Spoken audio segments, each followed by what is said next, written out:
And here we go. So, in your book, this is just really cut and paste from the book. Our learning objectives here are some terminology. Equity and equity buildup. We know what equity is. We learned that from finance. It's your money. When you sell your property and you pay off the loan, it's what you have left. And then, of course, you've got some other things to pay too, but the equity is your part of the pie in that house, in that mortgage.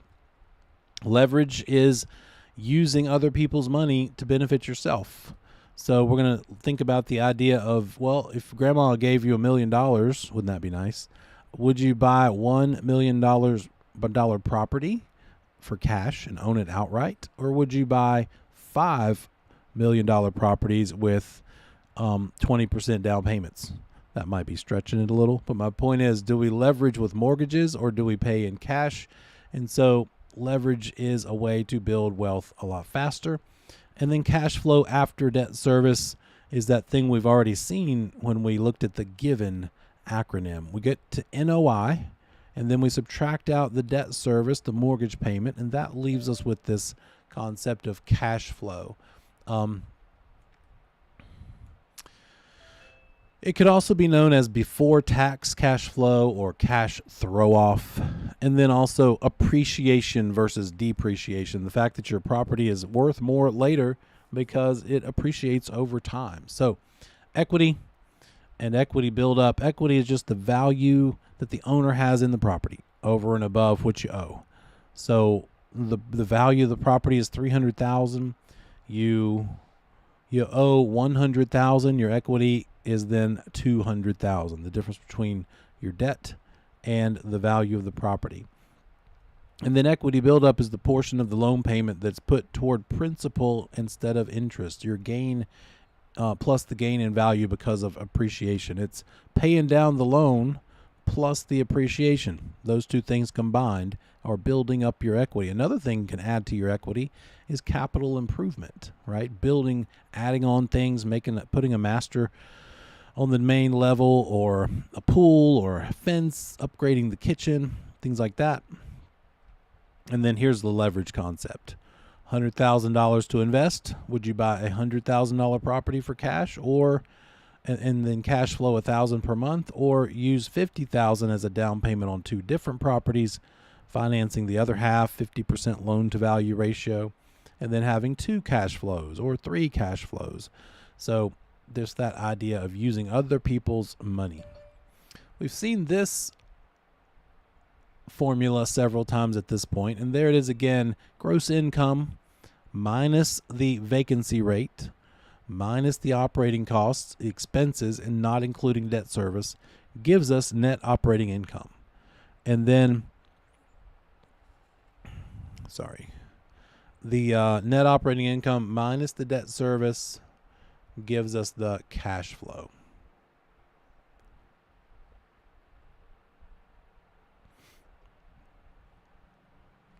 Cash flow after debt service, that money left over after the loan payment has been deducted and before the tax is paid. Appreciation, easy to remember. A for add. You're adding value, an increase in the worth or value of the property because of various things. Economics, right? Fewer buyers than there are, or fewer listings than there are buyers, more demand, less supply. And this appreciation could be permanent, could be temporary. And it's, of course, the opposite of depreciation. That's it. Just some terms, just some vocabulary to remember, think about. And let's see. Let's go to...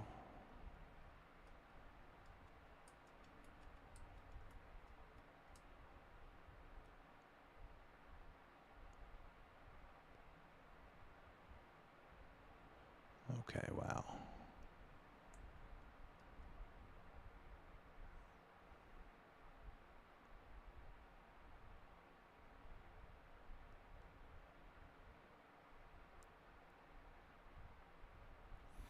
All right.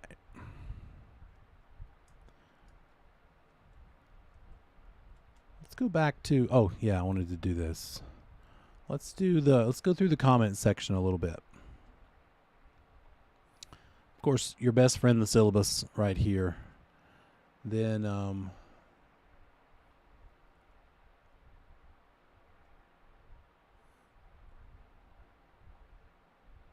There we are. All right, comment section. It's been a long time, right? First page, first couple of pages is about those basics of definitions. What is a provisional broker? How many classes do you take once you get your provisional broker's license? How many more classes do you have to take? And within how much time do you have to take them in order to get rid of that provisional status? There you go. Yeah. 3 classes within 18 months. It's a 301, 302, 303. You can take them in any order.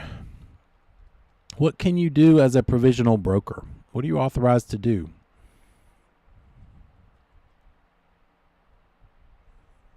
Probably better to ask the question, what can you not do?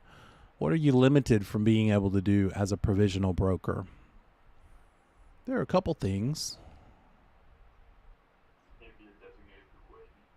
Oh, that's smart. You got it. Yep. Designated dual agency, not up against your broker in charge. Not allowed. That's not going to work. Smart. The property management, can be a property manager as a designated dual agent. Another one that you can't do is accept or do a BPO, a broker price opinion, for money. No BPOs for money as a provisional broker. It's really just those 3 things, though. Pretty much those 3.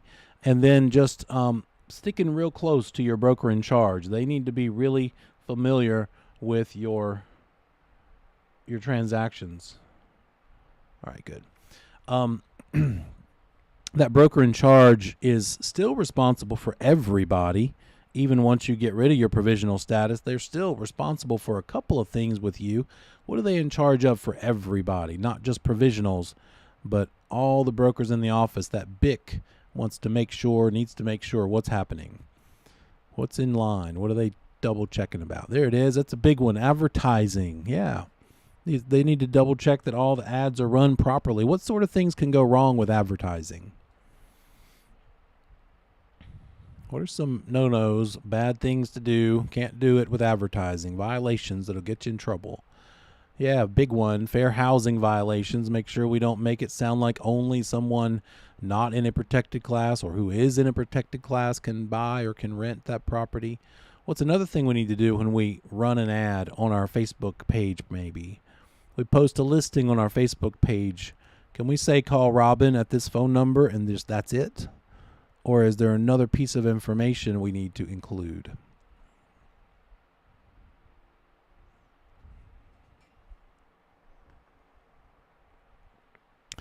More specifically, your firm. You just need to let them know who you're affiliated with. What's the name of your firm? Because by knowing your firm, they'll be able to track down your BIC. So yeah, pretty much the same idea. And what is it called when you don't put the name of your firm in the advertisement? What kind of ad is that?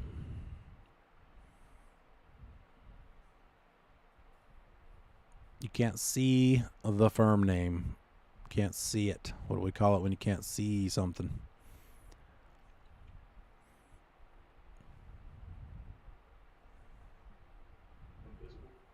Close. You're on the right track. Alfred got it. Blind. A blind ad, right? That was, I get it. That was with my hint. You did the best you could. But Alfred nailed it. It's a blind ad when you don't put the firm name in the advertisement. So no blind ads allowed. No fair housing violations allowed. And also that broker in charge needs to make sure that everybody stays active and current with their licenses. Are they renewing their licenses? And that's something going on right now. When do you have to renew your license? What's the time frame that you have from this date to this date to renew the license? What are those dates? You can renew in this window of time called, that's a good guess, close. You're almost there. We've got the renewal, which is the $45.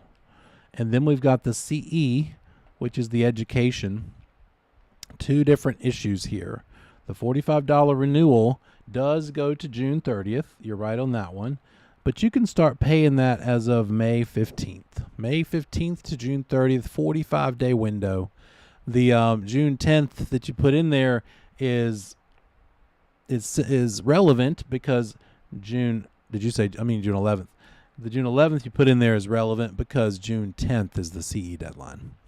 So CE by June 10th, pay the money between 5:15 and 6:30 every year. But those two things are independent. You have to do them both in order to stay. The money is about being current versus expired, and the CE is about being active versus inactive. So need to know those silly little details too. We every update course they include this little education section reminding everybody these same things all the time. You won't ever not know it. We will be telling you a million times.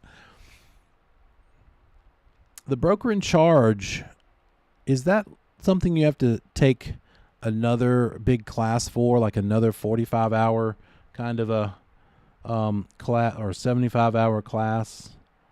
What's it take to become a broker in charge? 12-hour course? Yep, it's a 12-hour course. You got it. 12-hour course to be a BIC.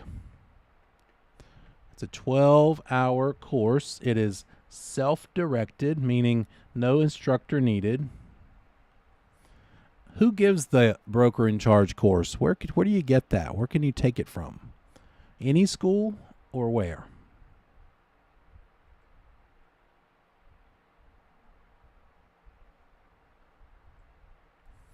It is not just any old school. Schools, in fact, can't give it. We here at the Go School, we can't give it. Any other school you hear of out there, the only entity that can give the broker in charge course is the Real Estate Commission. They give it. They make it available through them. So the Real Estate Commission gives the broker in charge course and the trust account course. Those two courses are only available through them. They are both self-directed.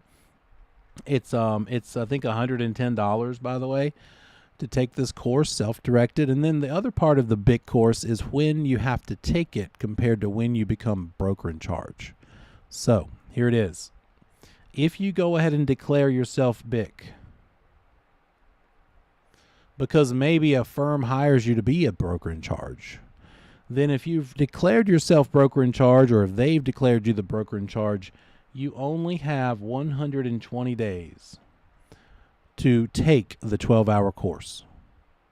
But if you go ahead and take the course first,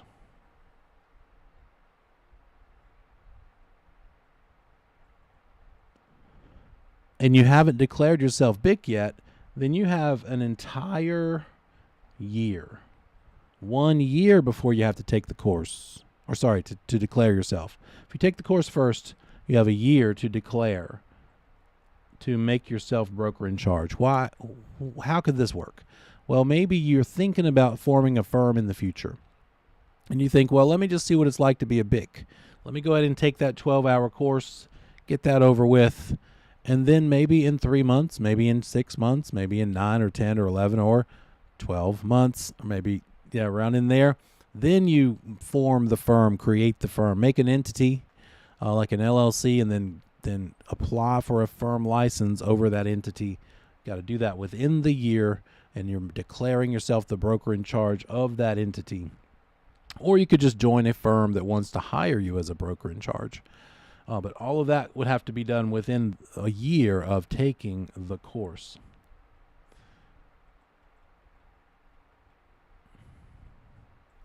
The other part of this broker in charge course and this whole process is what else do you need besides the course? It's the course plus some amount of experience. How much experience? If you've been a full-time broker, how much experience do you need in order to qualify to become a broker in charge? Yeah, 2 if you're full, 4 if you're part-time. And really, the better way to say that, we always say it this way, the better way to say it is 24 months, because it could be staggered, right? It could be a couple of months here, a few months there. So 24 versus 48 months over the last, you just have to have a cumulative of 2 full years experience and 4 years part-time experience. What else? Oh, well, there it is. Yeah, within the previous 5 years, 2 full-time or 4 years part-time experience to take, and then take the course to become broker in charge. What about this thing called a limited non-resident commercial broker? What kind of real estate are we doing here? Sometimes the questions are ridiculous, but we have an LNCL, limited non-resident commercial license. Does this mean that you could have skipped this entire 75-hour course and just pay some money and get an LNCL license and now go out there and do real estate? Well, only if you're already a licensee in another state. This is not for brand new beginners who never had a license. Yeah, this is for non-residents out of North Carolina, not in North Carolina. It's for commercial only, not residential. Can't be selling residential real estate with the LNCL. And it's limited. It's just for that commercial purpose. And how do we make sure that that person who's licensed in that other state but coming here to do real estate commercially, how do we make sure they know what they're doing to comply with North Carolina laws and rules? Who makes sure that they're following the laws and rules of North Carolina? What do we call that person? They need to connect with a North Carolina broker and fill out a form that's called a broker affiliation form and a brokerage cooperation agreement. And that needs to be with a North Carolina broker. Notice it doesn't say BIC. We're not talking about a BIC. You don't need to be a North Carolina broker in charge to be the broker affiliate with that out-of-state person. Just a regular commercial broker is fine. You could be a BIC, but you don't have to be. What about when we decide that we don't want our broker in charge to pay us as a human anymore? So we say, hey, BIC, I've been letting you pay me as John Doe, but I want to become known as Super Real Estate All Stars LLC. That's the name of my company. And so instead of paying me as John Doe, now I want you to make the checks out to that because it's an LLC. And I like the LLC structure or corporation, C Corp, S Corp, or LLP, whatever you choose. But I like that entity because there is tax advantages and liability protection. Some liability, whatever that LLC owns is all the person's going to get if they try to sue me over real estate. They're not going to get my personal stuff. Those are the two main reasons for doing this sort of thing. And that's great. That's fine. So you can set up an entity to do your real estate in the name of. But if you do, and that entity is doing real estate for other people for compensation, it needs, just like you did, it needs a license. So you've got to get a firm license to envelop that entity. The entity needs to be licensed just like you're trying to get licensed right now. And so once the entity has a license, guess what? You're going to have to renew that one too. So you're going to have your human license that you've been renewing, paying the $45. Now you've got your John Doe the human license that you're renewing for $45 by June 30th. And you've got your whatever that ridiculous name I just made up license, the entity license, for another $45. So there's $90 to renew 2 licenses every year. And the main thing here, testable, is that the entity needs to have a firm license. What are the sorts of things that require the license? What do you have to have a license to be able to do? The acronym is this: LL Beans. LL Beans stands for list, lease, buy, exchange, auction, negotiate, and sell. So helping buyers, any sort of negotiating, using auctions to sell things, a 1031 tax-free, tax-deferred exchange, helping people buy and sell and then lease and also list property. These are all the things that require the license. So LL Beans, you might could remember it that way. And it's right here, page 2 of the comment section. They go into great detail. Don't forget about the auction. What do you need in order to do the auction? You need your broker's license. And you need something else. What was that? There you go.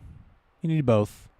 The person who's talking fast in the auction is called the crier, and that person does not have to have a license. That can be your employee. You're the auctioneer, and you're the one with the real estate broker's license and the auctioneer license, and you could be the crier yourself, but you could just hire that out.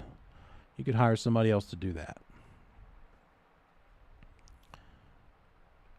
What about, this last thing, let me see, does LL Beans include that?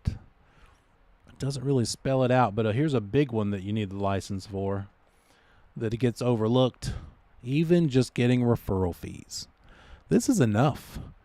If this is all you ever did, this is a great reason to go through these steps you're going through, because now when you hear of somebody doing something, just connect yourself with some good agents and then say, hey, go talk to so-and-so.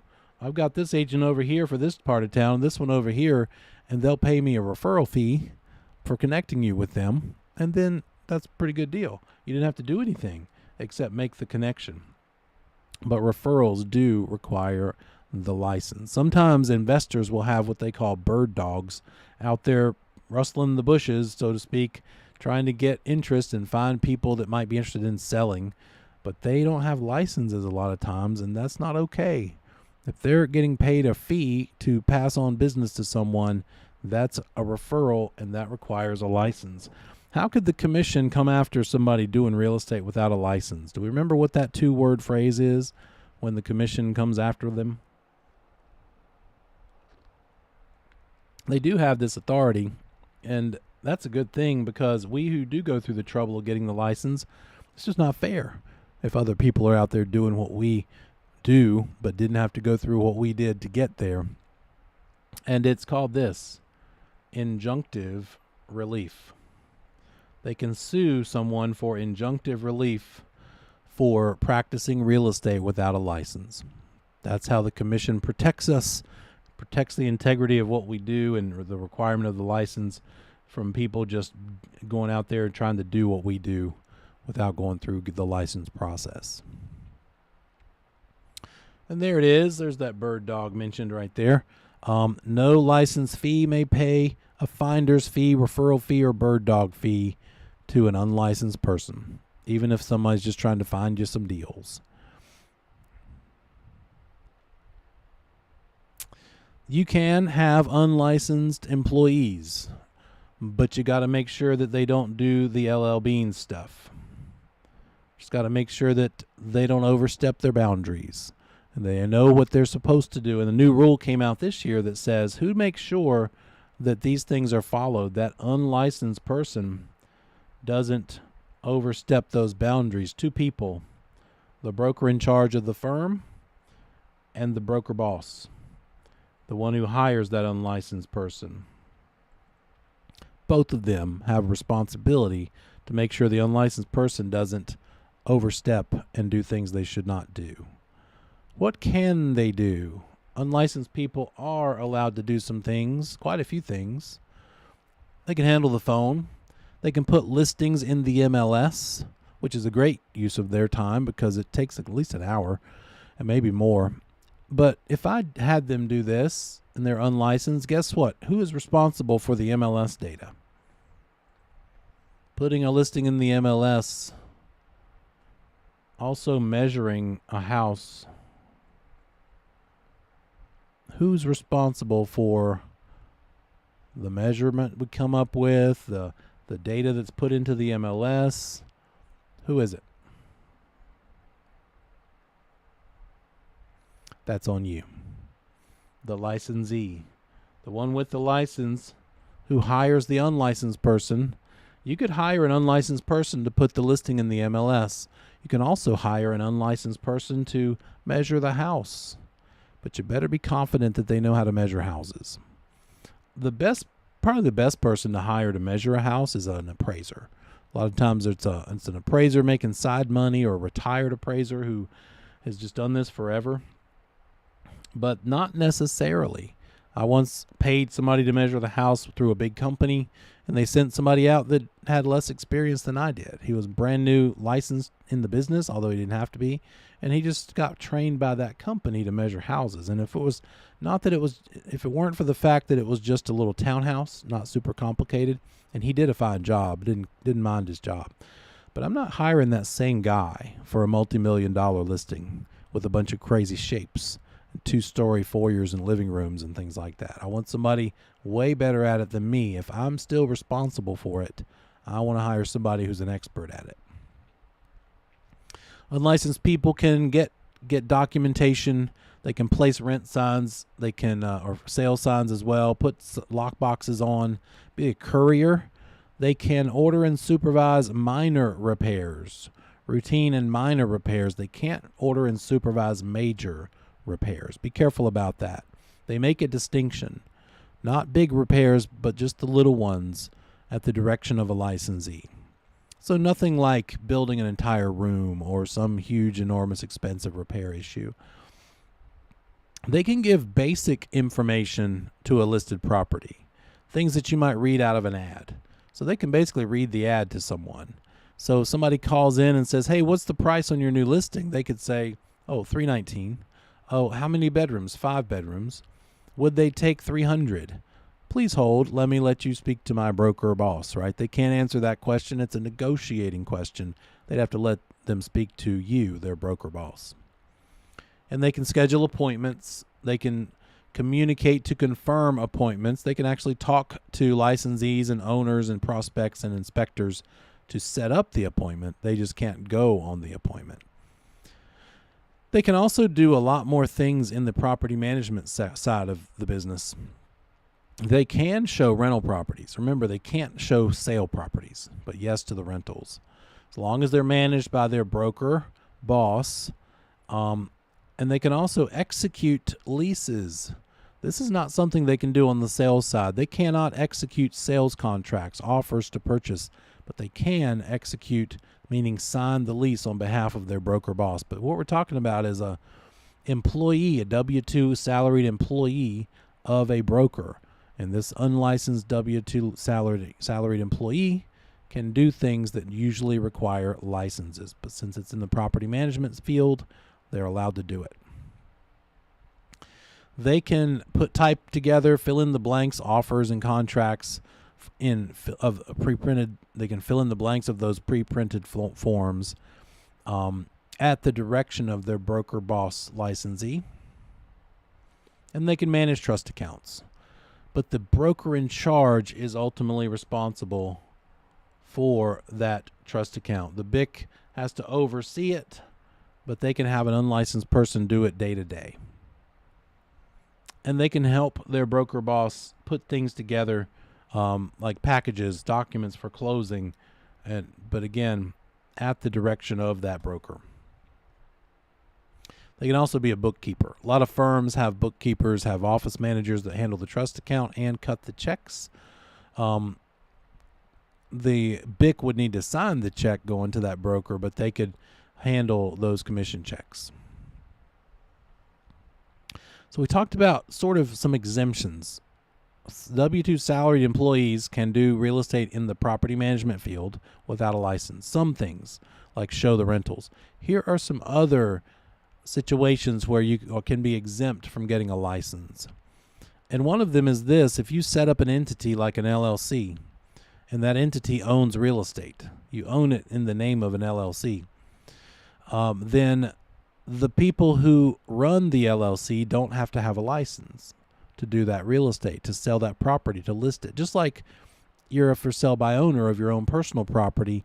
Basically, when you're an officer or an employee or a partner or a manager of an entity, You have the authority to do the business of that entity. So you don't need a license. You're essentially doing your own stuff, your own real estate, because you are that entity, right? You own it. Therefore, you are authorized to work it without a license. And then also an attorney in fact. What makes you an attorney in fact? How could someone become an attorney in fact?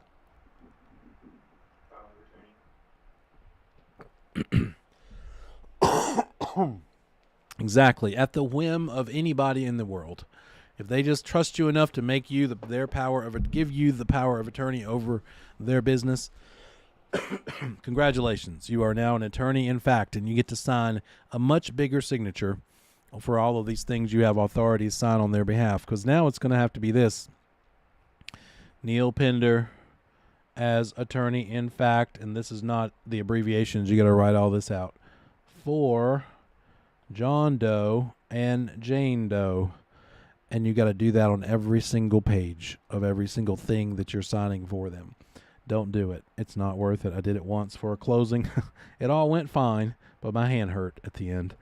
And there is some liability. You're nervous that that they are happy, and the exact things that they thought you're signing on their behalf are indeed what you're signing. So, just a little bit of pressure there. What else? Who else can do real estate without a license? This is a little special nuance here, but an attorney at law who went to law school practices under the North Carolina State Bar, but only when they are doing attorney stuff.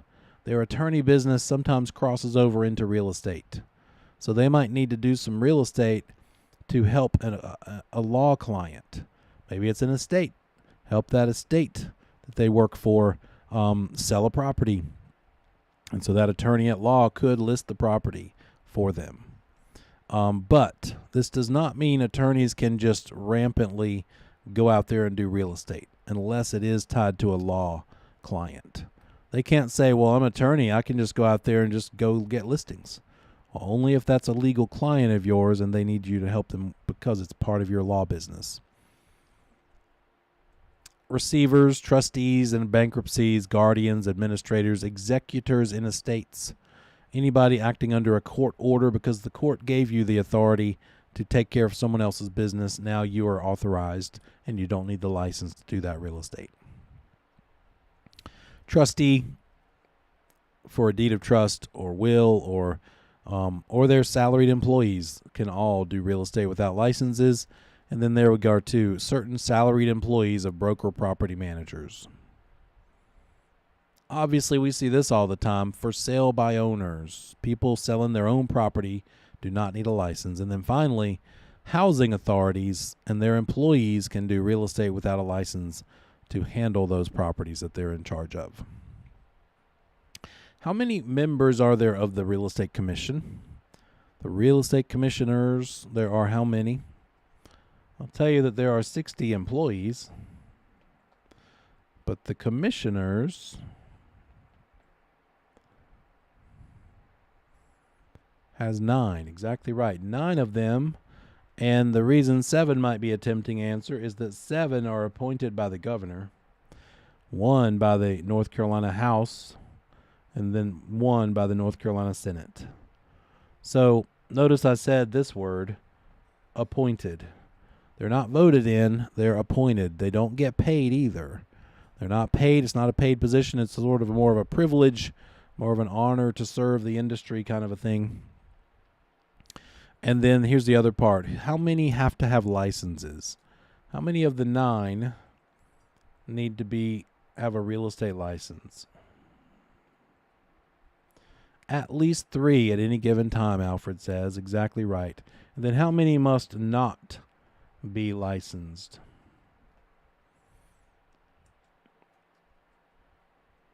There you go. At least 2. And we looked at those commissioners once upon a time, 10 weeks ago or so, and we found out that currently that's about a half and half split. It's like 5 and 4. I don't remember which one is more prevalent, but I think the attorneys are more than the actual licensees right now. But it could just be it's got to be at least 3 licensees and at least 3 unlicensed unlicensed people, not licensees. What sorts of things does the commission do? They're in charge of all sorts of things. They handle the licensing, of course. They register timeshare projects. Do we remember some things about timeshares? What about timeshares?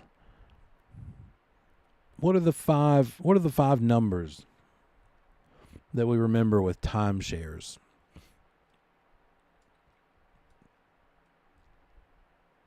There's really only 3 numbers, I guess, technically. Yeah, that's one of them. Yeah. 5. Well, first of all, the first 2 5s are the definition of a timeshare. It's owning, it's using a property at least. That's a big one. At least 5 times over at least 5 periods or years. So that's big. If they say so and so bought a timeshare, bought the right to use a property 3 times over 2 years, that's not a timeshare because it's not at least 5. So watch out for that. So at least 5 times over at least 5 years, and then a 5-day right of rescission, meaning you can back out if you have buyer's remorse. Guess what? A lot of them have buyer's remorse because by the time they sit through that 4-hour sales pitch, and those are some skilled salespeople, I bet, they might just have some remorse the next day. And then 10 days is how long the developer must keep that earnest money. And that's really so they can give it back to you if you exercise your right to rescind. And then finally, $500 is the fine per violation. So this is the one case where the Real Estate Commission can fine licensees. The only licensee the Real Estate Commission can fine is a timeshare developer, not a timeshare salesperson, not the salesperson, but the developer. $500 fine per violation. That's in this year's update course too, and people get that wrong even today who have licenses forever. What can they do to us? Here's the things that they can do. They can reprimand, they can censure, they can suspend the license, they can revoke the license. They cannot fine licensees, but these are the things they can do. And really, in real life, they're not really using the censure one so much. It's sort of like a reprimand. If it's your first offense, you're probably getting a reprimand. I would say maybe if it's another offense later, then maybe you'd get the censure, but they don't really even use that anymore. They've even admitted that themselves. There's injunctive relief, preventing any person from violating license law and commission rules, including when somebody engages in activity in real estate without a license, or doing so when their license is suspended. Guess what, guys? Sometimes people lose their licenses or have suspended licenses, and they go ahead and keep doing real estate. How's anybody going to know? The only time they might get caught, which is a tough time, is the closing, right? How many closing attorneys actually check to see if a real estate agent has a license? None. I don't think any of them do. They might, but they maybe don't either. So they could possibly make some money without the license because they're suspended. But if they get caught, probably a better way to say it is when they get caught, because I doubt it will go too long. I bet most attorneys are pretty conscientious and do actually check the licensure as just one of the to-do list items that their paralegal is doing for every closing. But that's when the commission would also pursue injunctive relief. Not only as somebody who's never had a license, but somebody who had one and then they lost it, or they're not allowed to use it for the moment. Look at this one. Any violation of the license law or commission rules is a criminal offense. It's a misdemeanor, prosecutable in a court of law. But a finding by the commission that a licensee has violated license law and rules does not constitute a criminal conviction. It's a misdemeanor, prosecuted in a court of law, criminal offense, but it's not considered a criminal conviction.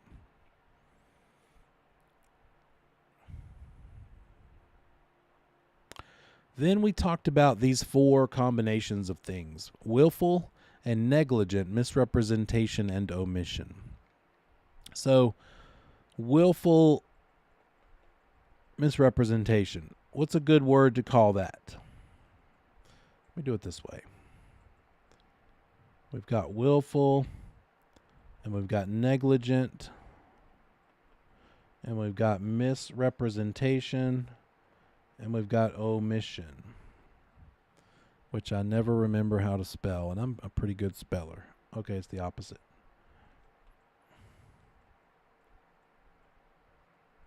So some combination of these 4 things.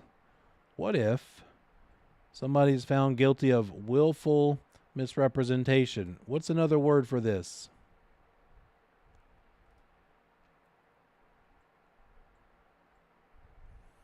There you go. A good old-fashioned lie. They knew better, and they said the wrong thing anyway. You got it. Exactly right. What if it's willful omission? What did they do now? What's an example of something they may have done to be guilty of willful omission? Purposely leaving information out. You know that the property has termite damage, but you also know the seller covered it over with a board in the crawl space and nobody can find out, you're hoping. But you, on purpose, left out that information. Exactly right. Then we've got the negligence ones. Negligent omission means you should have checked into it. You left some material fact out of the equation, and you should have checked, but you didn't. One example of negligent omission might be that you should have checked that the zoning laws and rules allowed the person to do with the property what they wanted. Is it zoned for a home business, maybe? Or can they park their truck with all the lettering for their landscape business on the side of it? Can they park that in the driveway overnight? Some neighborhoods and some towns, the little town of Midland, south of Concord, does not allow you to. That's a town ordinance. That's not even a neighborhood ordinance. And that's a little sort of a country town. You wouldn't think they'd have super strict rules for the city or for the town, but that's a thing.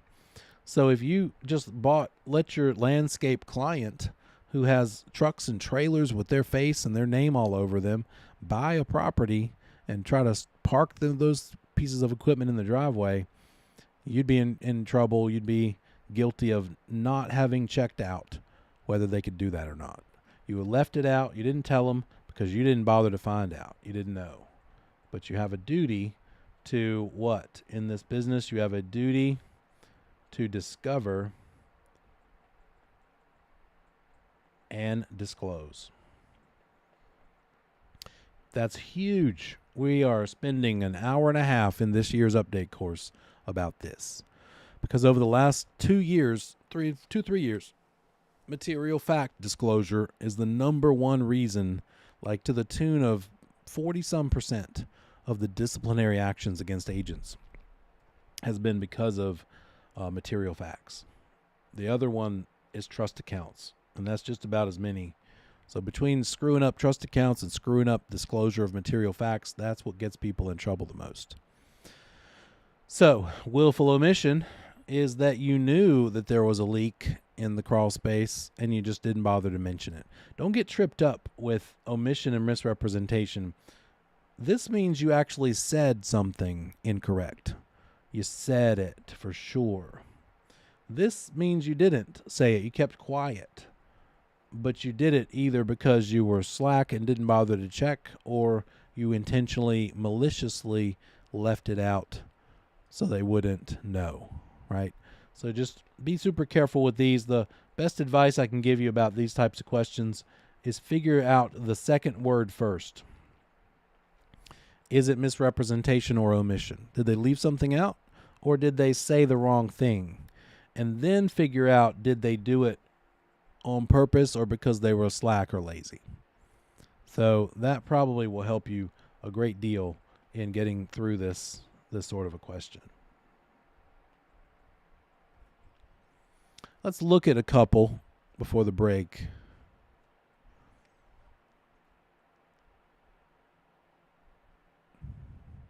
Then we'll talk about what material facts are. What about this one? An agent knows the heat pump does not function, but tells the buyer that all mechanical systems are good. They know better, but they say something wrong, and so they willfully misrepresent. And then my favorite one that I think people are doing wrong all the time is that an agent knows that the value of the house is $225,000, but they've done the research and it's determined that it's actually $225,000, but they tell the seller that it's actually $250,000 because they know if they don't, the seller won't pick them. They'll list it with one of the other 10 agents they're talking to. Here's the other thing to note. And see, now I'm sort of free-forming here. I'm thinking of all the various review items we could possibly deal with. This says an agent knows that the approximate market value of a house is $225,000. Is it okay to think to yourself, this house is worth $225,000, or is the house's value is $225,000? It's okay to think that in your brain. But what we can't do is say to the client, I'm going to tell you the value of the house and it's $225,000. Right? We can't use the words value and worth when talking to a client. What words do we use to the client instead of value or worth that we learned in the valuation chapter last week? Instead of saying, I'll do a CMA for you and I'll disclose and tell you what the value is, we say, I'll do a CMA for you and give you the probable what? Probable. There you go. Probable sale price, probable list price, those are things that we can talk about. Doesn't mean that we can't think of it as what this house is worth or what the value is. We just can't discuss it with a client using those words. And then we've got negligent misrepresentation. You haven't bothered to check on things. So, owner tells the listing agent that his house has 1,850 square feet. The agent just believes them. By the way, never believe them. Don't just rely on the owner. Don't rely on even an old floor plan, an old blueprint. Don't rely on anything other than your own methods of figuring it out. Even hiring somebody else that you paid for is the best next to you measuring it yourself. But don't rely on anything else, even old MLS listings. Maybe it was listed 10 years ago and nothing has changed. Don't pull those numbers from that MLS, from the square footage. They may have measured it wrong. So, owner tells the listing agent it's $1,850. The agent just blindly sticks it in the MLS. The house gets sold. A sales agent with a different firm tells the buyer that according to the MLS it's $1,850, but then the buyer discovers that they are 100 feet smaller than that. So what's going on here? The listing agent didn't check. They were lazy, slack, so they were negligent. They said the wrong thing because they were slack or lazy, meaning negligent misrepresentation. And then the buyer's agent, or also known as selling agent, communicated that wrong information to their client, but the commission's not going to go so hard on them. They're going to say a buyer agent, within reason, as long as they acted reasonably, they have a reasonable expectation to rely on the data from the MLS as being accurate. But we are held to a standard in square footage to be able to recognize if it's beyond a certain percentage of incorrect. If the selling agent had no reason to doubt the MLS, then they're not guilty of negligent misrepresentation. But if the square footage discrepancy is large enough so that, here's a magical phrase that we see in a lot of these disciplinary meetings, reasonably prudent selling agent should have known, a reasonably prudent broker should have known, is 100 feet off a reasonable amount? Let's see, what is that, 100 feet compared to 18 or compared to 1,700 feet? That's just over 5%. It's 5.7%. And so we actually, according to that yellow square footage guidelines book, we have to be good within 5%. We need to be able to recognize a discrepancy in square footage of 5% or more. I mean, that's tight, guys. depending on the layout of the house, and a newer house with an open floor plan compared to an old one with a bunch of rooms and little doors in between those rooms, you've got to have some practice and go out there. So one thing to do once you get your license, even now in your spare time, if you like looking at new construction, go look. Go walk through houses, get a sense. Don't ask them what the size of the house is until you've walked through it and guess. Start thinking, let me think. What do I think it is? Now you tell me what it is. Sort of quiz yourself that way, right? And then once you get in the business, preview listings and do the same thing with a buddy. Another new agent. Come up with like 5 preview houses for each other. You go together and quiz each other and you say, okay, you've walked through it. How big is it? And then see how good you are. See how good they are. Let's go ahead and take our break. We'll keep on going through the comments section. I'll see you back here in 10 minutes.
All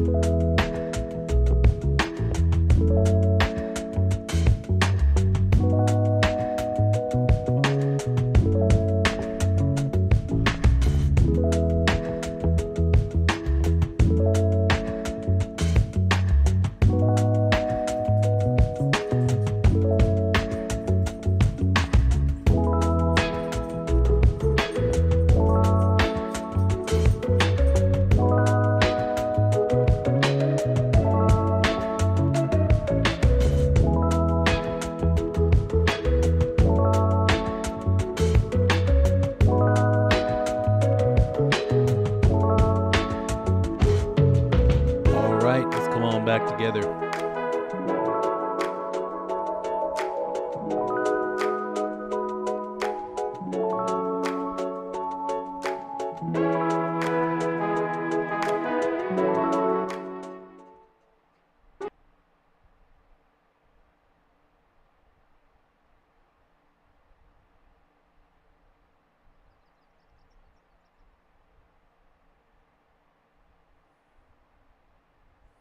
Okay. Alrighty. Can you hear me okay? Okay, good. Thank you. All right. Willful and negligent, misrepresentation and omission. Let's still go back a little bit and talk about what a material fact is. Give me some examples of material facts. What do you think about when you hear the word material?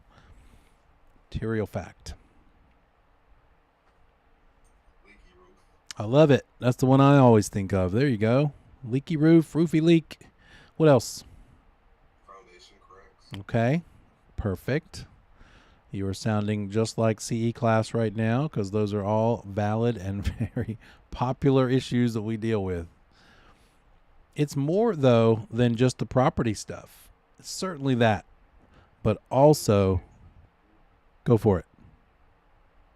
I was saying any liens or encumbrances. Oh, yeah.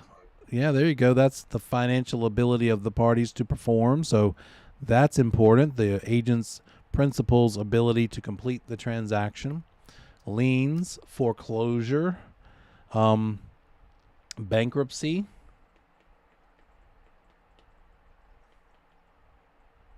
What's some others? What if they're 3 months behind on the house payment?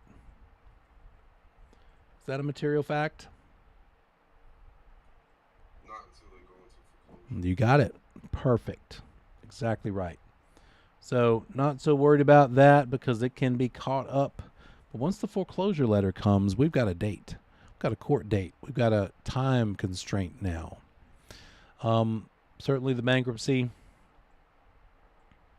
And then, of course, Anything that's close to the property that would disrupt the owner's peace or something. yeah, that's true. Things related to the property. So that's a big one right there. Facts relating directly to the property, like a highway planned or a highway that exists. As to the financial thing, one more thing on the buyer's side, the buyer's loan. That's the one we're really concerned with over and above everything else. Did the loan get approved? That's just the constant concern and question along the way. But of course, there's some things on the seller's side, like a clouded title, a title problem too.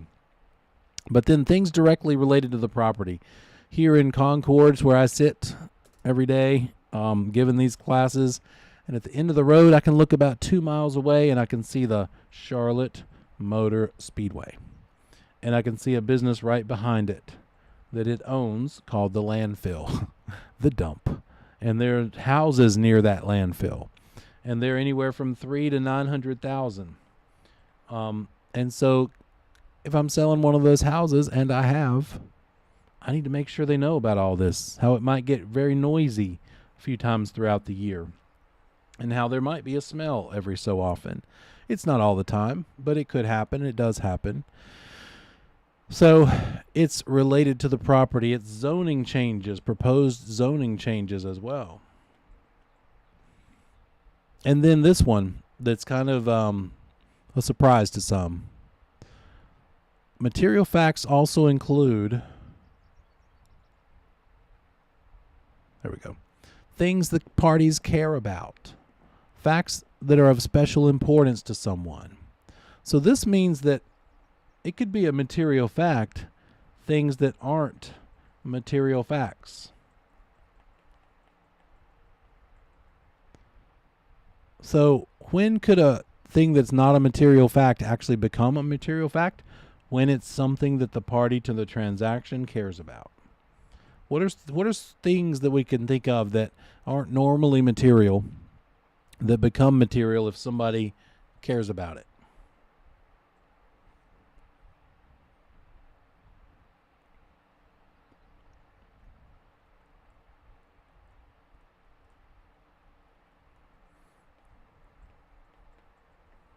Whether or not personal property is going to be attached with the sale. That's a good one. I didn't think about that. If that's something that makes or breaks it and of special importance, yeah, I could see that. Pet allergies are not material. Pets in the home, was there ever a dog here? That's not something we have to disclose unless they care about it because of pet allergies. And in that case, we better find out because we have a duty to discover and disclose. We've got to find things out they care about. We owe disclosure to everybody. So it's pet allergies. What else? What are some things that we know, like 3 things I'm thinking about that have to do with real estate property that we know are not material in general, but if somebody cares about it, they are. There's a word for properties with these 3 things going on. One of these 3 things, and it's called a stigmatized property. What are those 3 things under a stigmatized property definition that we don't have to disclose, usually?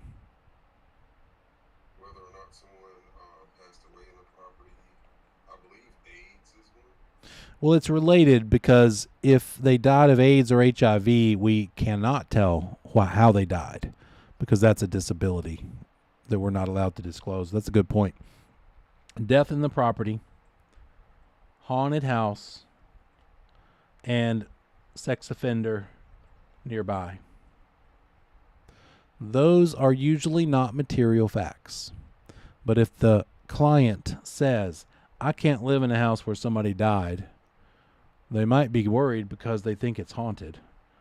And then if they think it's haunted by the death of a convicted sex offender, then it's all even worse, right? It's the triple whammy.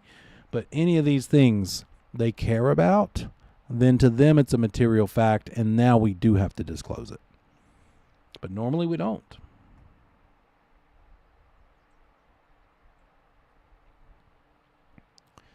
Let's see, what else? Yep, and then again, if that previous occupant has HIV or AIDS and someone asks you this, you cannot answer that. You have to say, I'm not authorized to answer that question. And the reason is they're considered to be a handicap under fair housing, and disclosure of that would be discrimination.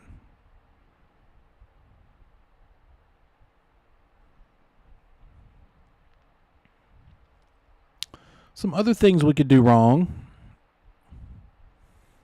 Making promises we don't keep. So there's an example in this current update course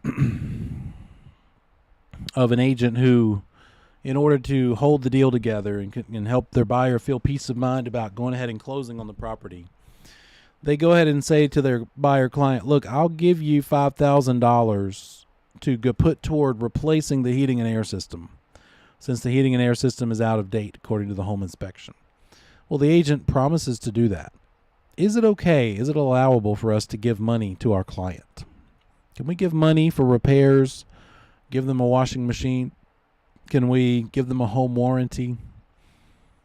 Can we? What was that? Yes or no? Yes. Yep. Yeah, sure. You can be as generous as you want to, but you need to get permission from 2 people. If you're thinking about giving money to your client or a party to the transaction, what 2 people do you need to check with? The client and your BIC. Definitely the broker in charge. Because it might be that the BIC says this, well, okay, if you want to give away some money, that's okay, but you have a split and the firm has a piece of the money, and the BIC might say that all of that has to come out of your side. None of it can come from the firm side. They may not be as generous as you. And that's allowable. They could certainly make that call. The other party that we need to get approval from is the lender. We got to make sure the lender is okay with us giving the buyer money. When it's the buyer and the buyer's getting a loan, if that lender is not aware that we gave them money, this could be considered loan fraud. And loan fraud comes with a potential 30-year prison sentence and $1 million fine. It's a big deal, obviously. So we just need to make sure that the lender is okay with whatever you're giving to the buyer. Also, if we're giving the buyer, okay, step one, make sure the BIC is okay with it. What's the firm policy? Make sure the lender is told. And then when we keep the promise and actually give it to the client, let's make sure the closing disclosure has documented it, which is part of making sure the lender knows, right? But the CD, the closing disclosure, needs to have that item on there. $5,000 from buyer agent firm to buyer, or whatever it might be.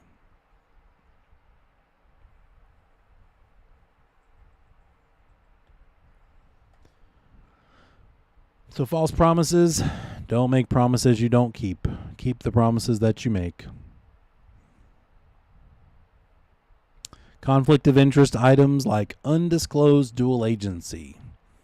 An example of undisclosed dual agency might be when you are working with a buyer and that buyer wants to buy a house that's for sale by owner. And then here's you, the buyer agent. And you need to deal with that for sale by owner and explain things to them. And yes, they do agree to pay you your buyer agency fee, by the way. But you also are the source of the forms. And you even give them some comps to help them understand the market. And so you're dealing with this for sale by owner for the sake of helping your buyer, putting this transaction together. And guess what? They're going to fall in love with you. Maybe not. But they are probably going to start to trust you a little bit. It's quite possible.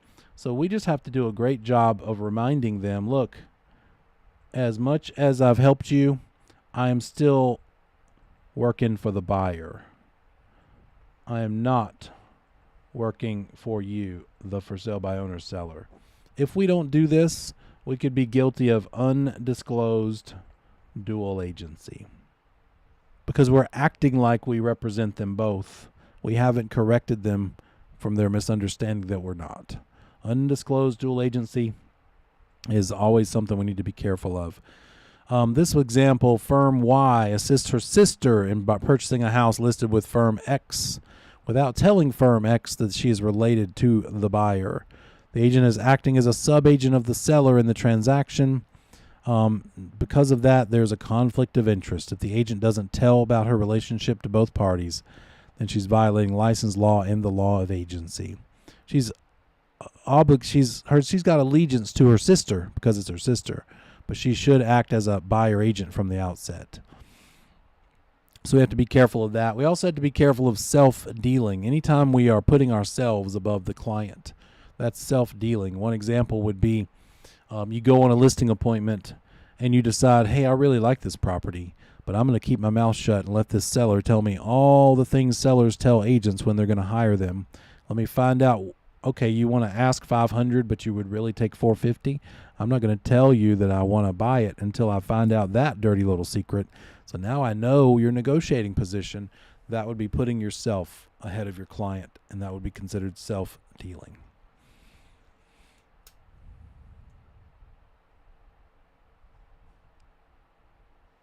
This one is talking about the firm you work for. Representing another broker without consent. We can, as non-provisional brokers, we are allowed to be dually affiliated, meaning have two brokers in charge, two different firms. You could work for two different firms, but only if they know about it and give you permission to do so. You could be dually affiliated for a couple different reasons. It could be because you want to do property management at firm A and you want to do sales at firm B. It could also be that Firm A is in the mountains, and that's where you are half the year, and firm B is at the beach. That's where you are the rest of the year. So there's different reasons to be dually affiliated. You could also work for firm A because it's the mountains or because it's where you do your property management, but then you have your own firm. You set up your own firm, and you are therefore your own BIC. Same thing, though. That BIC at firm A needs to know that you're doing stuff for yourself as your own BIC, as your own firm. Full disclosure, just like anything else. Got to be careful about that. Otherwise, we are representing another broker without consent. We have to have the express knowledge and consent of the brokers that we're associated with. We can't pay commissions or consideration to anybody for things that violate licensed law. That keeps brokers from paying somebody who's unlicensed for things that require licenses. So this is another one that we could be guilty of.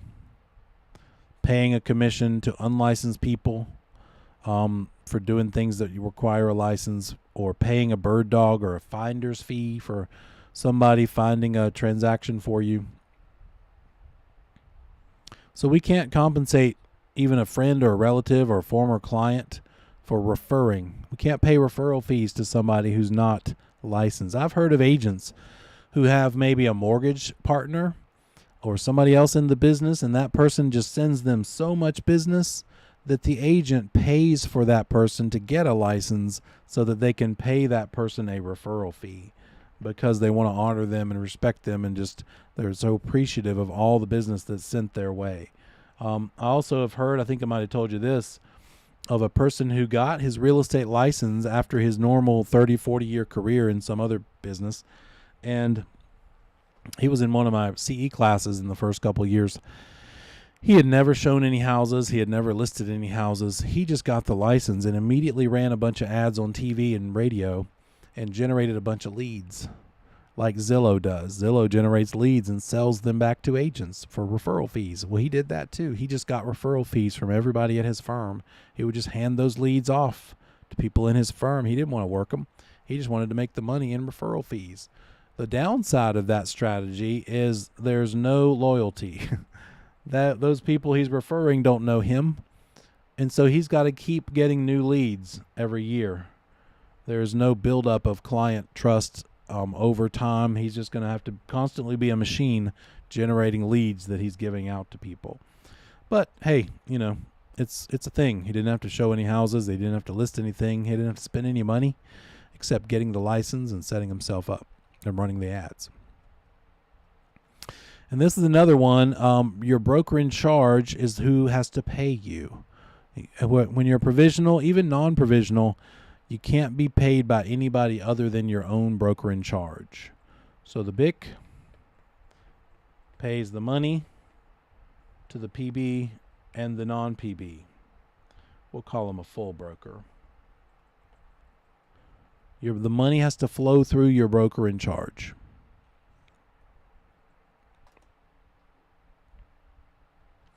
They even have a little parachute rule over all of these things that say, look, if you don't know what you're doing, you're in trouble. You've got to be competent. So there's a rule against being unworthy and incompetent. Got to know how to fill in the forms. You'll learn that your first month of being actually in the business. You've got to diligently perform the services that you're hired to perform, and you have to give accurate information. If you're a property manager, or helping somebody sell something, income and expense reports, got to provide those things.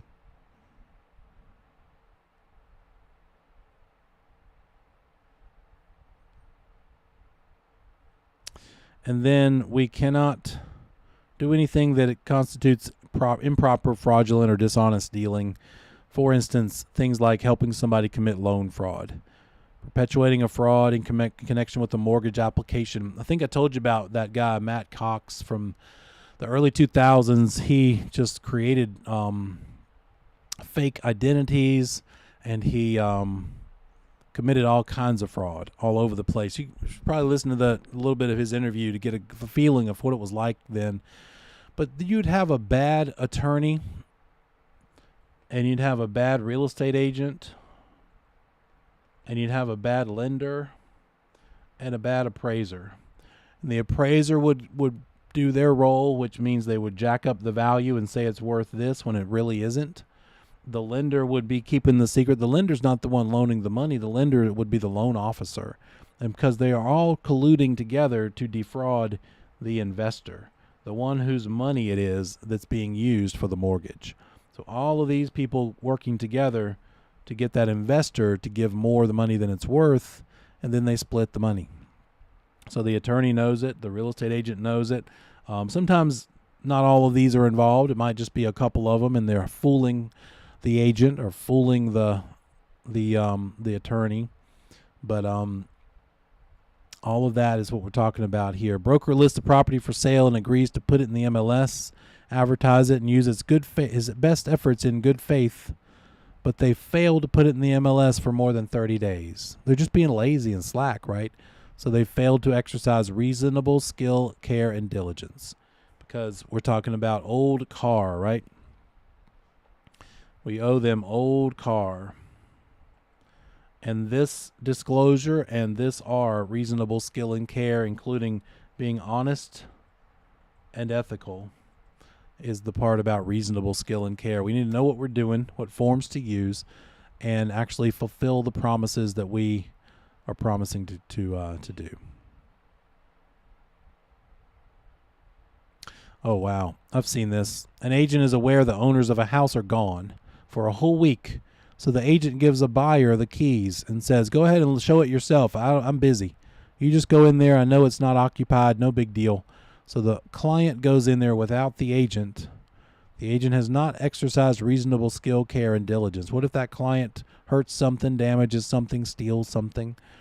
So agents abusing the trust of the owner constitutes failing their reasonable skill and care.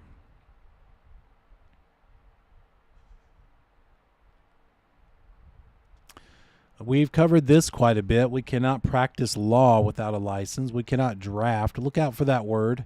If they present a picture, a scenario for you that involves you writing language, creating amendments or addenda, and drafting legal documents, that's all pointing toward an agent doing legal work without a license. We can't write things like deeds. We can't fill in. We can fill in pre-printed forms, but we can't we can't do that with deeds or deeds of trust. We can't abstract title opinions. That's for something attorneys do, and we can't give advice.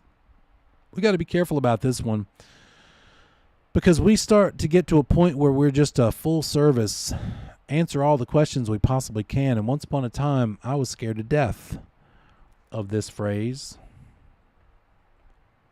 I didn't want to have to say this to anybody anytime. I had a bit of a chip on my shoulder, and I was fresh out of college, and I thought, gosh, I don't even have my own house. I live with my parents as a 23-year-old, so I better know everything.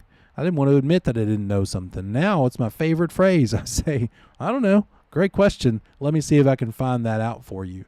So embrace it. Don't just say something, give an answer, even if you know the answer. First thing you need to think when somebody asks you a question, step one, not do I know it. Step one, do I have the license or the authority to answer it? Am I certified or licensed? Would I be stepping over the line acting like a home inspector or an attorney or a surveyor by answering this question? Guys, you probably know the answer.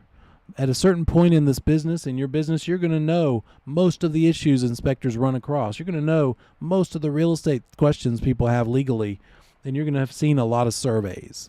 And you're going to be tempted to take that survey and show things on it to them and help them understand it. But all of these things would be interpreting the inspection, interpreting the law, or interpreting a survey, and none of it is something we're allowed to do. So even though you know the answer, sometimes you shouldn't give the answer. Your answer should be, I think it might be this, but let's find out from a professional. Or just straight up, you know what? I'm not an attorney. Let's ask an attorney.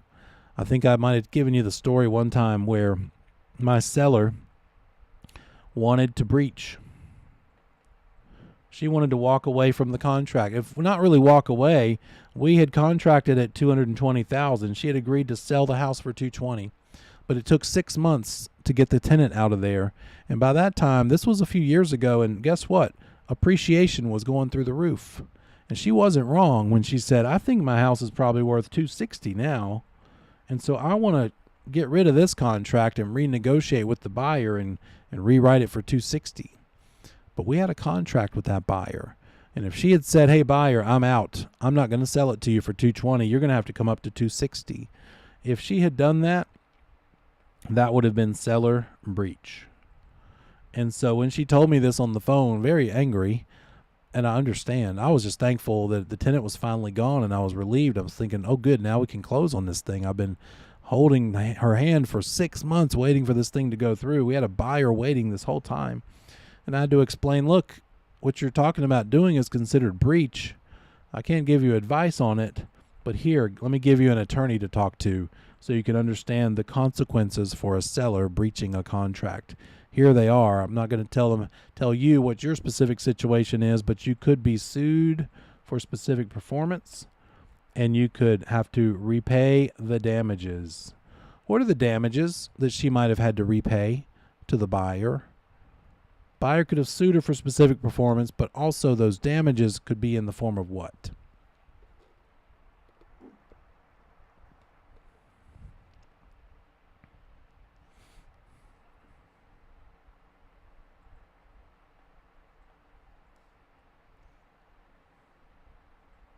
Money's invested getting inspections and things like that before. Exactly right.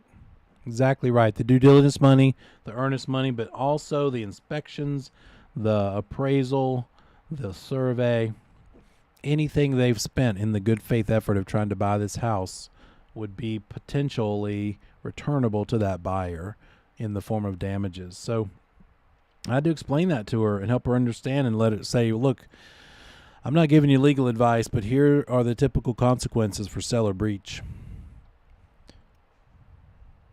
And then this is my favorite one. They say it's a violation of the rules to violate any rules.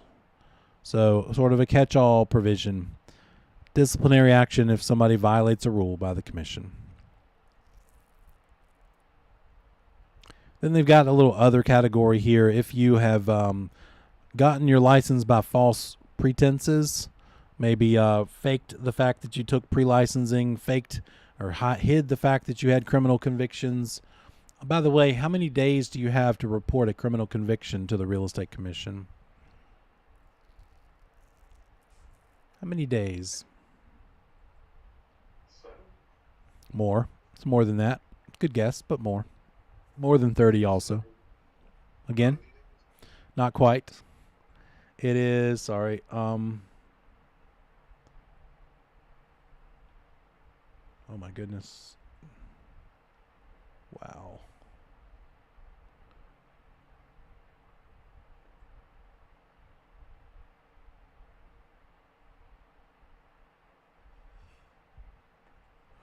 Totally lost my cursor. Sorry, guys. 1 second.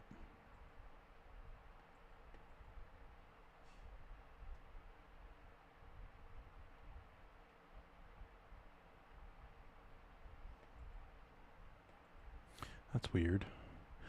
60 days. 60 days for criminal convictions.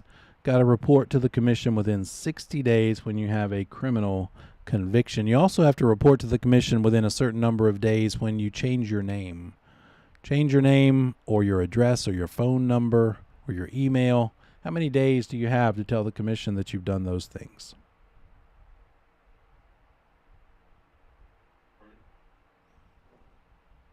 Did you say 3?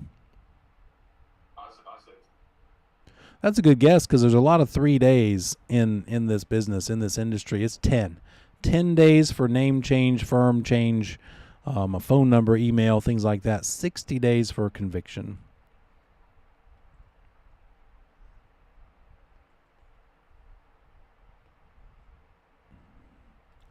All right, let's see.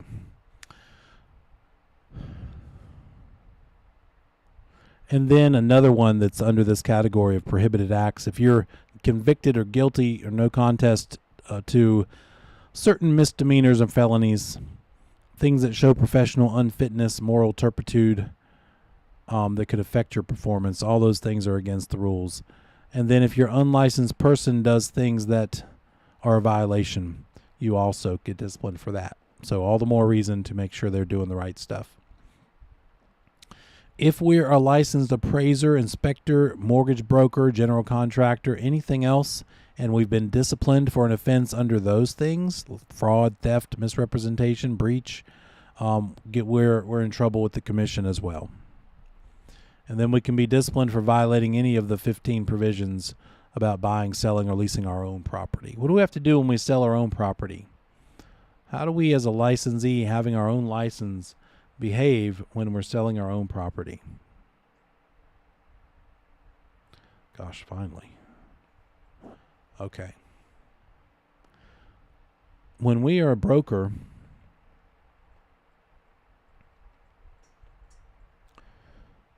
we have heightened or more obligations than a non-licensee would. The main one is this: the no representation option on the disclosure, off the table. You have to disclose.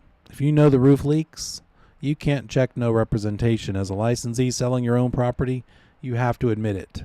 That the roof leaks, that there's mold, that there's termite damage, all of the things that you normally could hide behind no representation about as a regular person, not licensed person, off the table for you.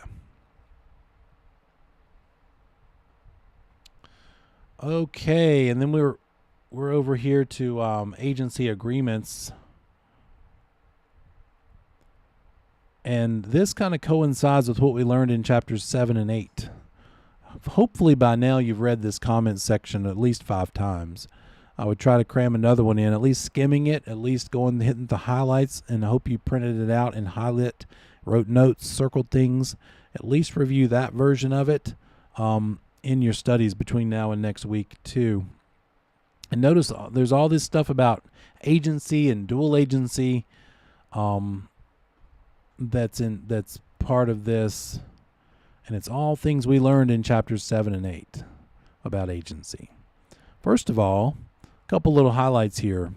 What's the magical moment at which you need to tell somebody, a prospective client, what their options are and who you represent and how you could work together with them, and the warning of them not telling you anything confidential? What's that called? That moment in time. First substantial contact. You got it. First substantial contact right down here. That's first substantial contact. But that's for who? That's for prospects. People you are thinking about working with. And so that means money and motivation. That's the definition of first substantial contact. But there's another thing. Let's look at it this way. First substantial contact. That's the money and motivation. Then we've got first initial contact. Is that even a thing that we need to disclose our agency status by first initial contact? In fact, it is. But who are we dealing with when it's at first initial contact?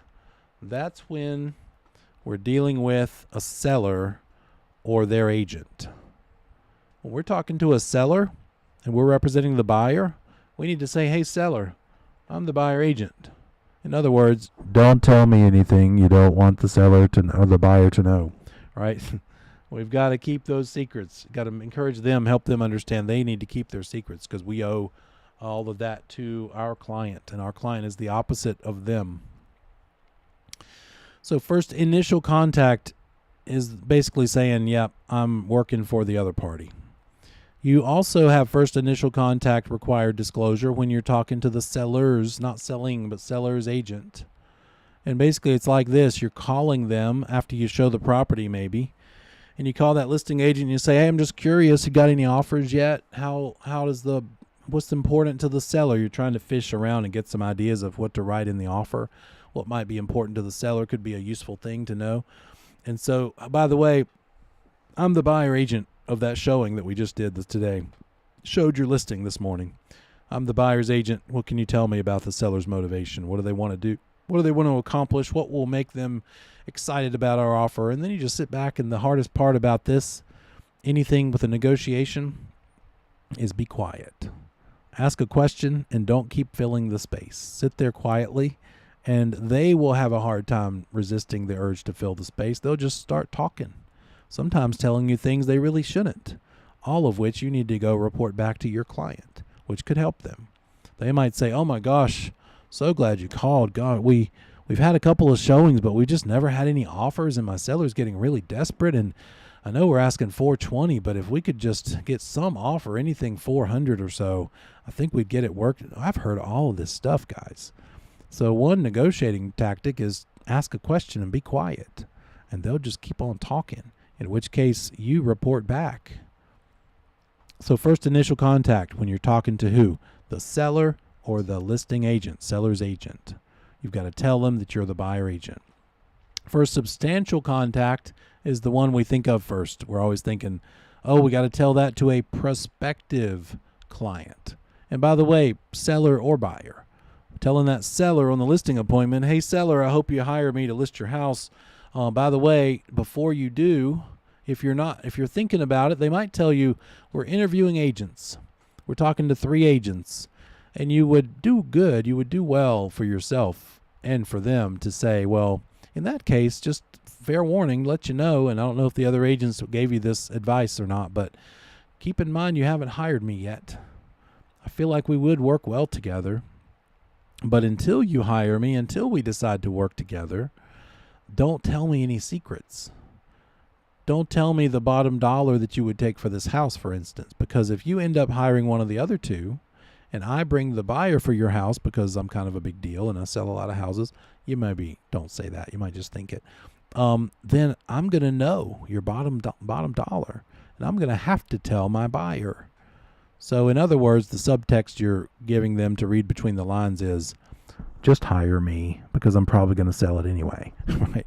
And also the other agents probably aren't giving them this sort of a talk, this sort of a warning. First substantial contact is about money and motivation. Now what do we talk to them about? What's the disclosure called that we need to share with them upon first substantial contact? You got it. You got it. The WWREA, Working with Real Estate Agents Disclosure. And there's a form for it, right? There's a seller version. There's a buyer version. There's also a brochure that is questions and answers, Q&A. So all of these items are something you can share with them and help them understand. And these are not things that hire us. These are just disclosures. So number one thing I explained to a prospective client at this point in time, they may have their guard up. They may be just waiting for you to give them some sales pitch, and they're worried about it. They're thinking, ugh, they're going to start trying to sell me and talk me into hiring them. But we do need this form signed, and that's why I put a lot of emphasis on the fact that, look, guys, this doesn't hire me. This is just a disclosure, because you see the real estate commission up there in Raleigh is in place to protect you, the consumer, from us, the agents. Therefore, they require that we explain these concepts to you, and this is just a disclosure form. By signing this, you've given me a document that I can prove to the commission with that I've said and explained to you what your rights are, and the fact that you should not disclose anything confidential to me until we decide to work together. You could have all kinds of different ways you explain this thing. Every agent has a way that they kind of adapt into, but that is a requirement. Those confidential items would be, of course, the maximum a buyer is willing to pay, the minimum a seller is willing to take, any sort of confidential piece of information like how bad do they need to do this, how quickly do they need to sell or buy. And then another point here is, if that first substantial contact happens either by phone or electronically, like email, then we need to immediately disclose who we represent And no later than 3 days from that contact point, send them the written disclosure for signatures. Now, why 3 days? Because this rule has been around for however long ago 1996 was, or 95, right? What's that? 5 plus 24, 29 years this thing has been around.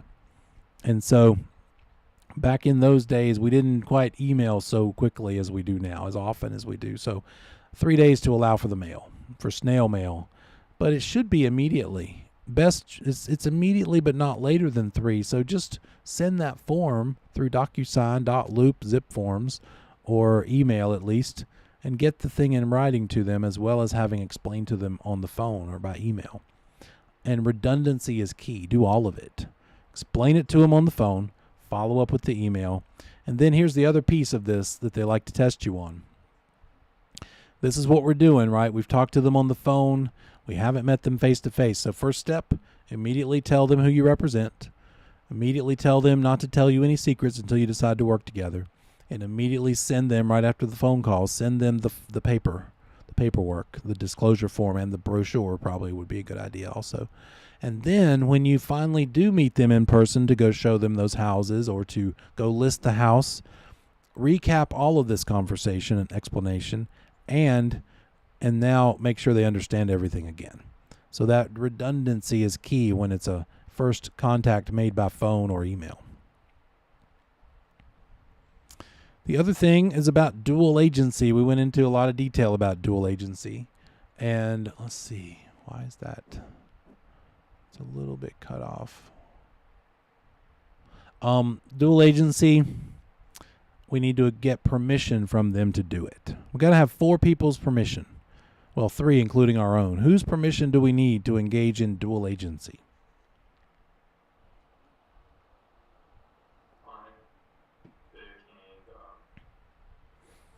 Yeah.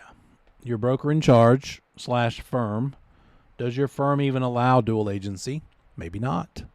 I ask this in a lot of my CE classes, and most of them say, I would rather not do it. And some of them say, my firm won't let me do it. So first, does your firm let you? Second, do you want to do it? You may not. After doing 1 or 2 and realizing how delicate it can be, because we're balancing the no loyalty between the buyer and the seller, and if that buyer versus seller, either of them decide you took better care of the other party, that's going to leave a bad taste in your mouth. They're going to be abusive. They're going to be suspicious, and you're going to feel like not the helpful person you're trying to be because they, for whatever reason, think that you're not giving your all as you should. And then finally, the last 2 is the parties to the transaction. Everybody, all 4, have to be in line in order for dual agency to be possible. And then, what is this thing called dual agency? We've got a couple of things. What out of the old car fiduciary duties, which one is off the table when it's true dual agency? Which one? It's loyalty. You got it. Off the table, no loyalty allowed. Because here you are as the agent. We'll just call you the agent or the broker. And then here's the seller over here and the buyer over here. And you've got to keep their secrets. You can't tell the seller things you know about the buyer because maybe the seller feels like you knew them longer and you did, and they feel like you owe them more, but you don't because they gave you permission to be a dual agent. Sometimes they'll say, and they won't realize it till they're in the middle of the dual agency transaction, wait a minute. I listed with you. I trusted you. This buyer called you off the yard sign, and so why aren't you telling me the most they would be willing to pay? And you say, well, remember, you said I could act as a dual agent. And so as a dual agent, I can't be more loyal to you than I am to them. Gotta protect their secrets as much as I'm protecting yours. You really, in real life, should explain all this before they agree and engage in dual agency. They shouldn't be surprised, but sometimes they are. Sometimes agents don't explain it well enough, early enough. What if you've explained this to both parties, and this buyer has asked about your listing, and the buyer says, well, that sounds ridiculous. Why would anybody ever agree to no loyalty? I'm out of here. I'm going over here to this other firm. I'm going to get my own agent. And then you say, wait a minute, I've got another choice for you. You don't need to go yet. Got this other option. What we can do instead of true dual agency, is I can connect you with a broker in my firm to be all for you, and we can get you hooked up with a buyer agent in the same firm as me. And this person doesn't know any secrets about my seller. I don't know any secrets about you because I properly disclosed all this before you could tell me anything, and I warned you against confidential information being shared. And then I'm going to pair up with this seller, stick with them because I've been with them this whole time. Now the fence is back up. Now we can act like it's two separate companies, and it's called designated dual agency. Now loyalty is back. On both sides, we're loyal to our respective clients. And what else about designated dual agency? Could there be more than one broker involved in true dual agency? Not designated, but dual agency. We got a buyer over here and a seller over here. How many agents can be in the middle?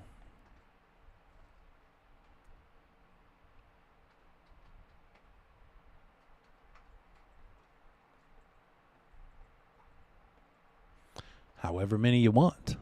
Maybe you have a partner. Maybe you have a couple partners. It would be incorrect to explain dual agency this way by saying true dual agency is when one agent is between the buyer and the seller. That's not true. It could be multiple agents. The point is, all of them are not allowed. None of them are allowed to be more loyal to one side than the other. So it's not about one agent between the parties. It's about however many agents are between or helping the parties. None of them can be loyal.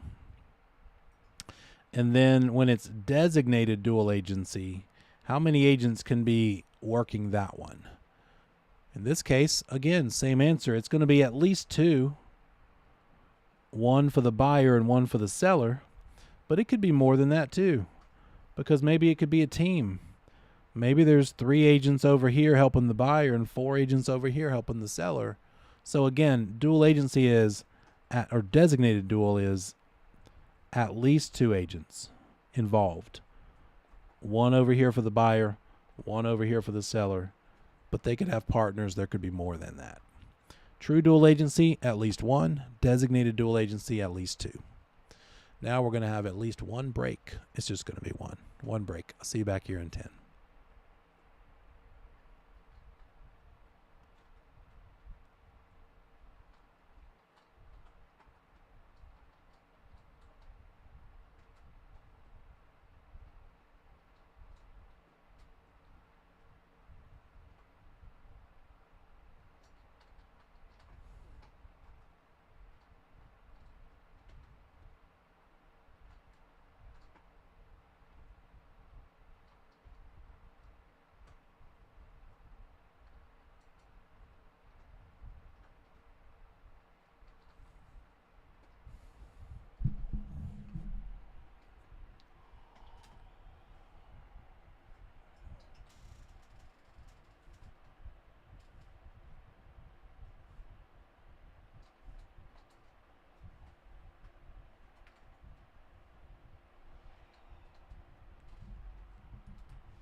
All right, come on back together.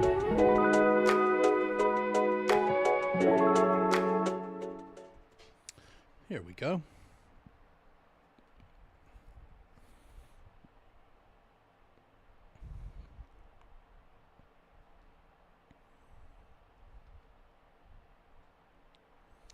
Talked about dual and designated agency. There's the part about telling the commission within 10 days of any changes in your personal name, address, phone number, email address.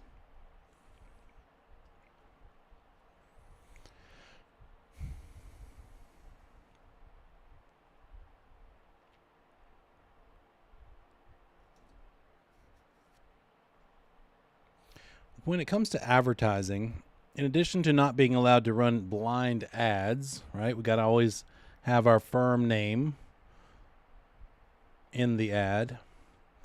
That's one step. Another step is the permission of the broker in charge. Why might they not give us permission to run an ad? Well, maybe they don't want you to run an ad for the thing that you're advertising.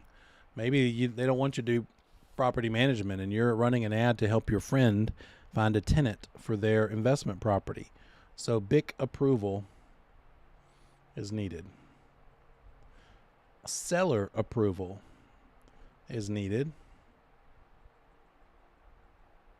Those are the main things about an advertisement that have to be in place. BIC approval, seller approval, firm name need to be a part of that ad.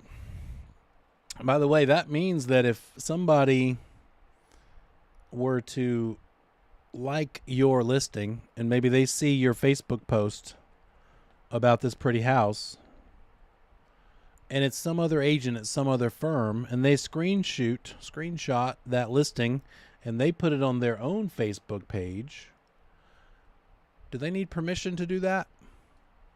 Some other broker? They need permission? They need your seller's permission or the permission of you as the authorized agent for that seller. They can't just take any old listing, even some pretty picture, and put it on their Facebook page.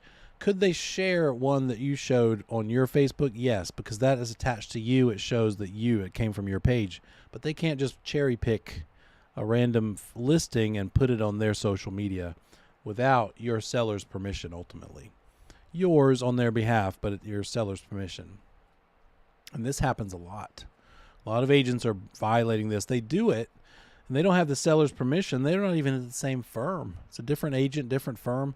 They do put a disclaimer sometimes, and they'll say, this is not my listing, it's the listing over here, but that's not enough. They would actually have to have the seller's permission. How quickly do we need to deliver anything that the client signs? Anything that we get a signature on? Agency agreement, sales contract, option to purchase. How quickly should we get this to them when they sign something?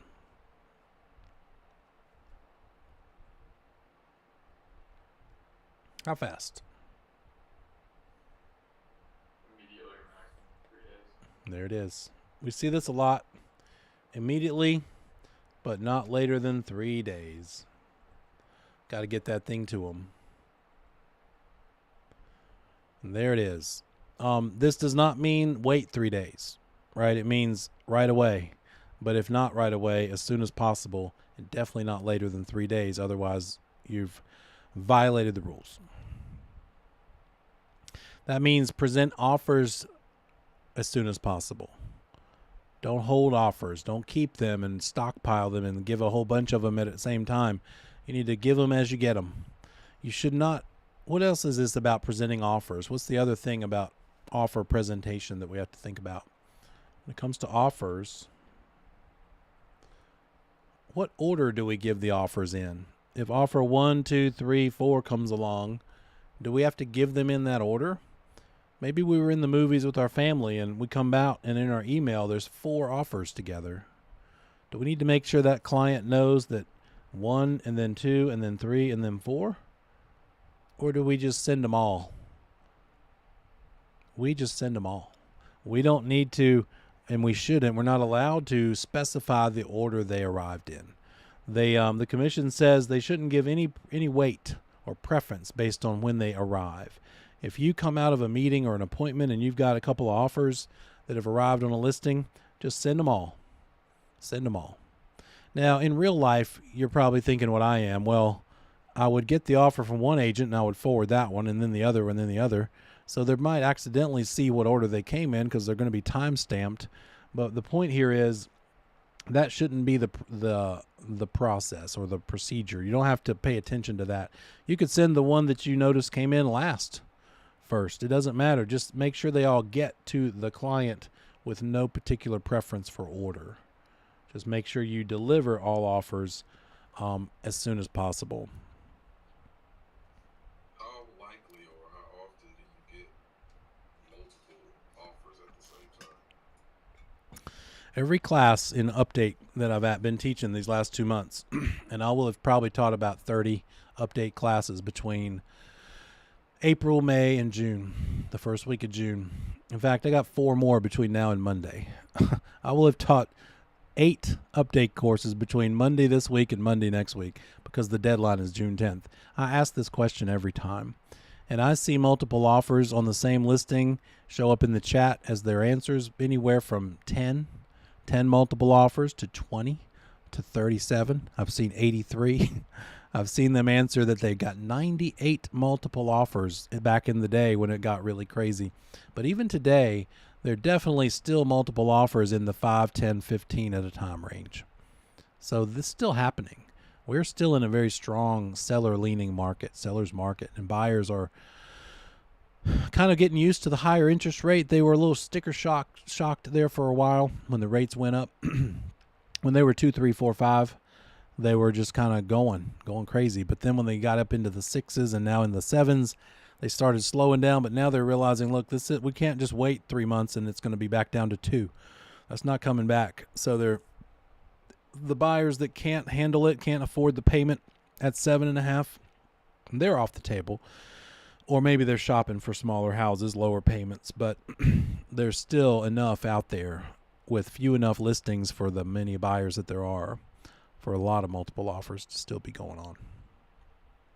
It matters more this year than it did the last couple of years about a couple of things. Things that encourage multiple offers are condition. If the property is in good shape, now we're kind of back to where the property needs to be and put its best foot forward. Be in good shape, decluttered, clean, painted, things like that. And then priced right. This is far enough after the craziness the last couple of years that sellers are still believing the headlines they read 4 years ago. And so they still think they can just charge top dollar ridiculous amounts, because that's the next question I ask in the Update course. How many offers are you seeing in a multiple situation? And then how many dollars over asking price are you seeing?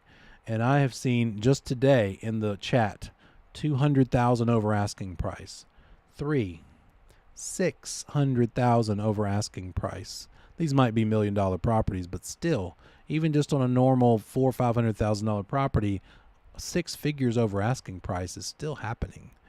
And then when we get into the non-refundable due diligence money, that's the third question I'll ask them. That gets even crazier because I find out things like this. I think I told you in one of those last year, $400,000 due diligence money on a price range of 400,000. So that buyer is probably determined to not lose this one. They've probably been through multiple offers 4, 5, 6, 10 times. And they're like, heck, I'm going to do whatever it takes. I'll just give you all the money right now. And then I'll just show up to closing. I don't have to bring anything because I already gave you everything.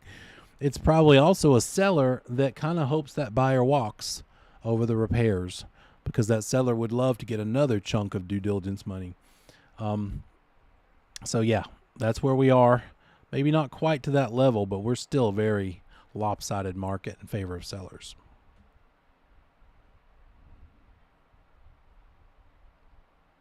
How often or how long do we have to keep the records? How many years do we keep records after a transaction is over?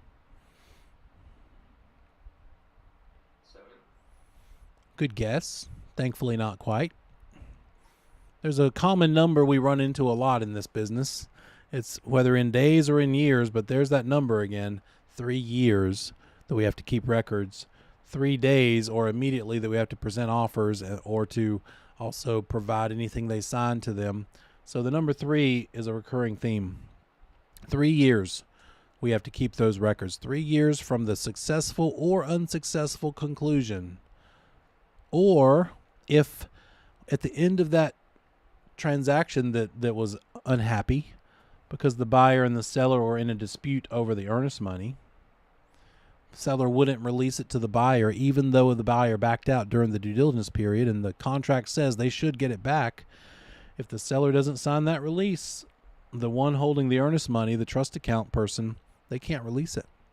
And so now, again, the 3 years, this is a dead transaction. We are not getting paid, but we can't even start the 3-year countdown of having to keep these records until the earnest money gets out of the possession of the firm that's holding it. So once that firm turns it over to the clerk of court and gets it out of their own possession, out of their own trust account, now the 3 years can start counting down. It's really not that big a deal because obviously nowadays, with redundancy being a smart plan, either you have paper files in addition to electronic files or only electronic files. It can be just nothing in writing at all or nothing on paper. All of these records could be kept electronically. That is fine. I'm trying to find where here it says so.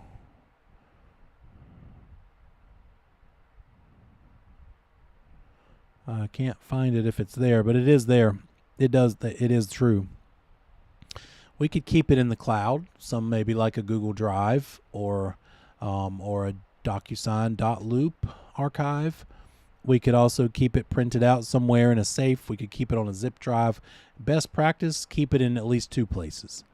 In case something happens, you don't just have all your files gone. Because you need to be able to produce the files that you're required to keep in the event the commission comes down and either wants to audit your files. They could ask to do that at any time, or there's an investigation. Either because they're investigating you, or they might ask for your files because they're investigating the agent on the other side of a transaction you were involved with. But they need files from you to corroborate what went on with that agent. So got to keep them for 3 years. Also, side note, not testable, but probably good to just keep keeping them. Maybe 10 years is a smart idea because maybe if some lawsuit happens down the road, your files would help you get off the hook or help you in some way legally later. So why not, since it doesn't really take up much physical space, if any. But the answer on the test is 3.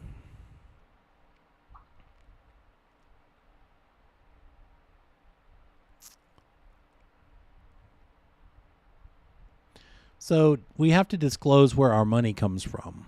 They're talking about here that we have to disclose to our principal that we get compensated from a vendor if that ever happens. So we can't receive anything that's considered valuable consideration or an item of value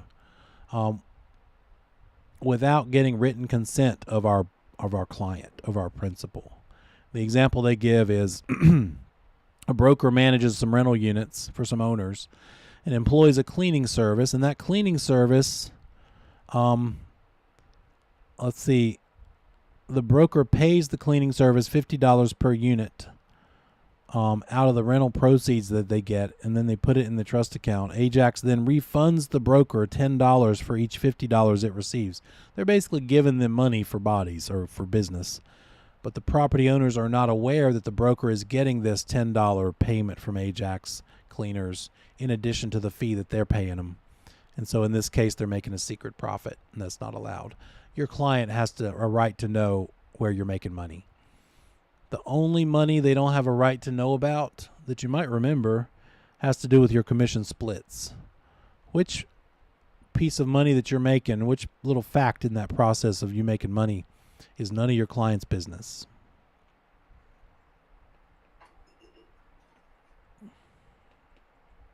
Split between you and the firm. There you go.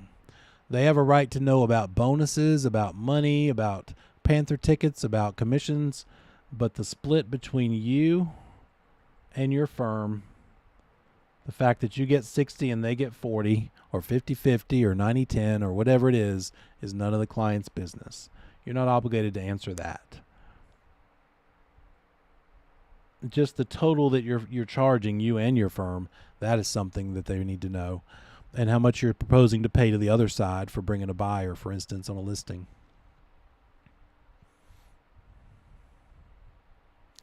It goes on to talk about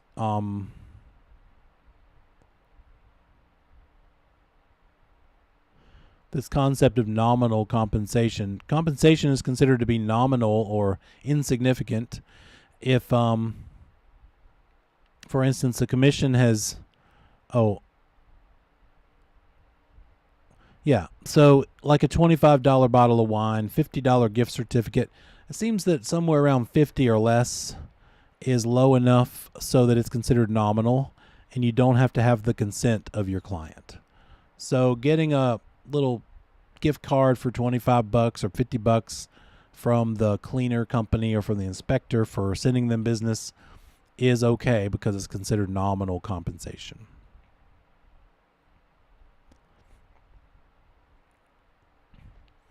When you have a dispute with another broker, because maybe that other broker is from a different firm and they worked with your buyer and then you worked with the buyer and you ended up getting paid, and that agent says, well, I was the procuring cause, who would you call to help you arbitrate this dispute between you and another broker over commission? Is this a real estate commission matter, or is this some other entity, some other body that would help you handle this situation?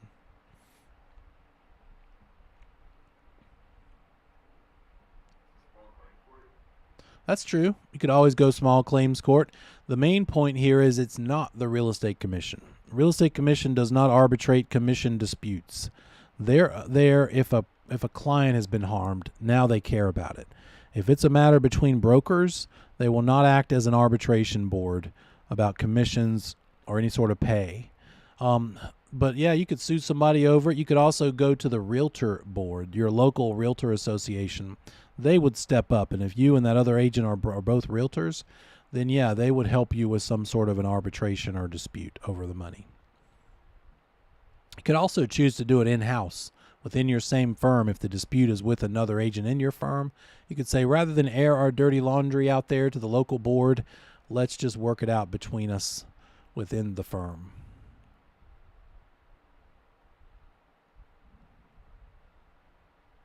And we saw this under the closing chapter, but RESPA says that we as brokers can't accept fees and kickbacks from vendors. We've got to disclose if somebody's paying us, but some of these fees and kickbacks are prohibited by RESPA. Can't even make them.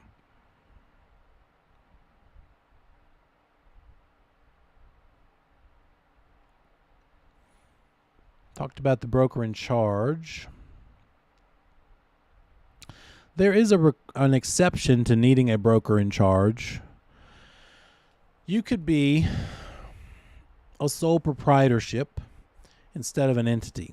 So if you're not an entity, you didn't set up an LLC, for instance, then by default, you're a sole proprietorship. You go out on your own to sell real estate, you're a sole proprietor. And so as a sole proprietor, you probably should label a BIC, name a broker in charge, but Maybe you're retired or trying to kind of be retired or get out of the business a little bit. And if somebody were to come to you and say, hey, do you know of somebody you could refer to me for Alaska, some agent in Alaska, you could help them with that and not need a broker in charge of your sole proprietorship. But that's about it. They could also come to you and say, can you help me buy something? And as long as they came to you without you soliciting their business, unsolicited buyer, you didn't make any sort of ad or promotion to generate that lead, then you again can be a sole proprietorship with no broker in charge. That's allowable.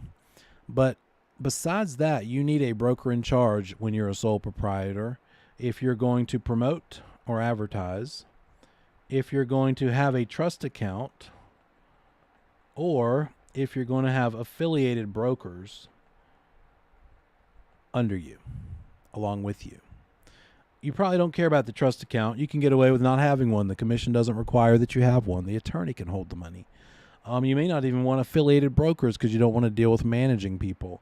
But you might still want to promote and advertise. And if that's the case, now you've got to designate a broker in charge for your sole proprietorship. So for the most part, if you want to do real estate to its fullest extent, you need a broker in charge, whether it's a firm or a sole proprietorship.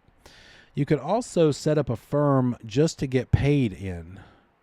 In other words, your BIC at the firm you work has been giving you your money in the name of your human name, John Doe. They write the checks to your name, your human name that your parents gave you. You could say this, though. I've done some research, and I realized that if I form an entity, instead of getting paid in the name of my human name, and I make an LLC or an LLP or a subchapter S or a C corporation, then I set up that entity for the sake of compensation from my BIC. I'm not leaving the firm, and I'm not starting a competing firm. I want to stay in the same firm, and I want my same broker in charge. They can pay me to this entity I've created instead of my human name. But with these guidelines, with these rules, as long as it's only for compensation, only because you're getting paid is the reason you have this entity. As long as you don't have any other locations, no outside principal or branch office, you work in the same office as this firm. And what else? As long as you are treating it as a pass-through for IRS purposes, for tax purposes. It's right here. It's probably easier to read. Sole purpose of getting compensated. Tax purposes for pass-through for IRS purposes. And no principal branch office, and then nobody affiliated with you. In other words, your BIC is going to write your checks to this entity as long as all of these 4 things are in place. And a lot of people do it. Every class, there's at least a half a dozen or 10, and I explain it, and then there's probably that many more that go out and make this happen after the class. They realize, wow, probably smart for me to go ahead and set up an entity because now I can have some liability protection and also some tax advantages.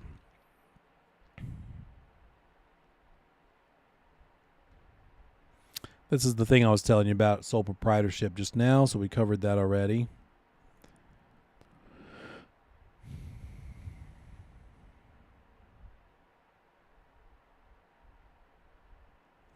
The importance of this concept of being a sole proprietor with no broker in charge, not designating yourself as BIC or anybody as BIC, is the advertising and promotion. It could be anything from distributing business cards, even something as small and simple as that. Now you've promoted. Now you need to have a BIC for your sole proprietorship, or even just verbally, orally talking about the business in the grocery store. Now you've promoted. How would they ever know? Well, they probably wouldn't. But the point is, if you got caught somehow doing this, maybe you accidentally promoted to a real estate commissioner in the grocery store. But this sort of thing is how seriously they take the promotion and advertising. And so they say only a sole proprietor can, the only thing they can do is a very limited amount of brokerage services. So as a sole proprietor with no BIC, you can make referrals. You can make money on referrals. You can help unsolicited buyers, buyers that just come to you? What about sellers? Can you list? Could you list a house if you're a sole proprietor with no broker in charge? Can you take a listing?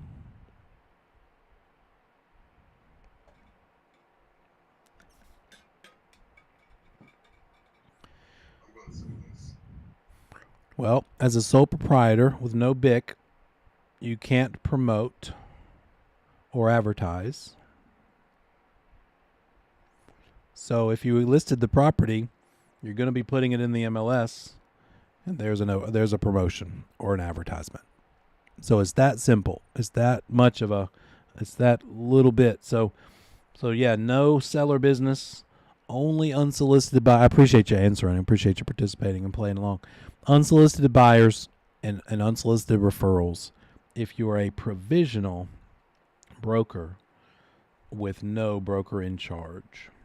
So how do we fix this? Just either be a provisional broker and designate a BIC, or better yet, go start an entity and get a firm license for that entity. And that gives you even more protection along the way. So if you start an entity and get a firm license for your entity, do you need a BIC for that entity? Yes, you do, unless it's for compensation purposes like we talked about a minute ago. But good point. Let's kind of get out those the option of the entity. Step 1, decide which kind. Right? LLC, LLP, C Corp, or S Corp. Once you've figured out what you want to do, and I chose LLC, you go to the Secretary of State of North Carolina. You can either go do all this through an attorney, or you could do it yourself. I did it myself. And you fill out the application. You pay approximately $200, and they give you an SOS ID number. And now that you have this and you're an official entity, whatever the name is, now you go over to the Real Estate Commission website and do a firm application, because you can't do business in the name of that entity you've just created until it has a firm license. So that firm application is going to ask you two things. Who's the qualifying broker? Who's the human who is going to be tied to that firm, who's responsible for paying the $45 to renew the firm license every year, and who does CE that kind of covers the firm, right? Now the firm, the dumb firm on paper, right? It's not a human, it's an entity. So the CE requirement lies with the QB of that firm. And then also a broker in charge. Declaring a broker in charge and a QB, and now you have a firm license for this entity that you've created.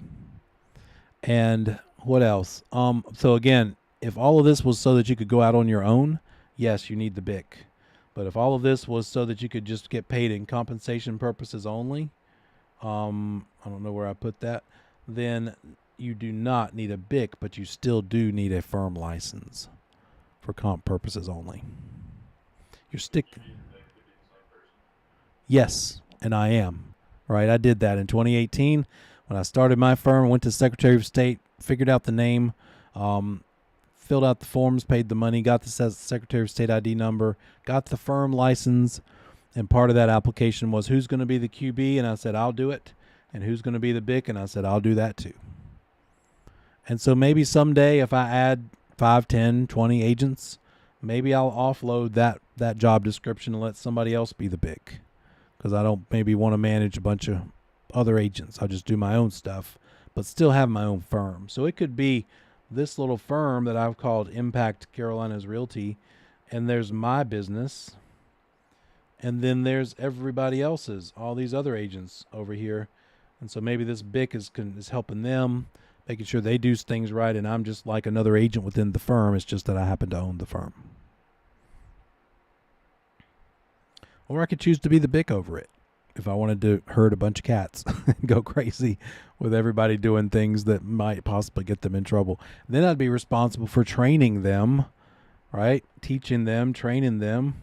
And then I would be responsible for a policy and procedures manual to make sure they understood what I expected of them and that they followed the rules, right? How are we going to handle a dual agency? Are we even going to do that out of this firm? What are the splits going to be? I've got a whole bunch of decisions to make now. And maybe all of these answers for a 5-person firm are fine, but when it grows to a 20-person firm, now I've got to grow the policy and procedure manual with it and add things and change things. And do they expect me to give them stuff and provide leads? And it's just a whole bunch of decisions to make that come along with that process. So, to become the broker in charge, we know what that is. In order to be ready to be a broker in charge, you could go ahead and do that. If you have the experience to be the BIC, you could get your BIC eligibility. And whether you're trying to become BIC eligible or BIC, you do the same stuff. All the same things we talked about that it takes to be a BIC is what it takes to be BIC eligible. So, why might you want to be BIC eligible?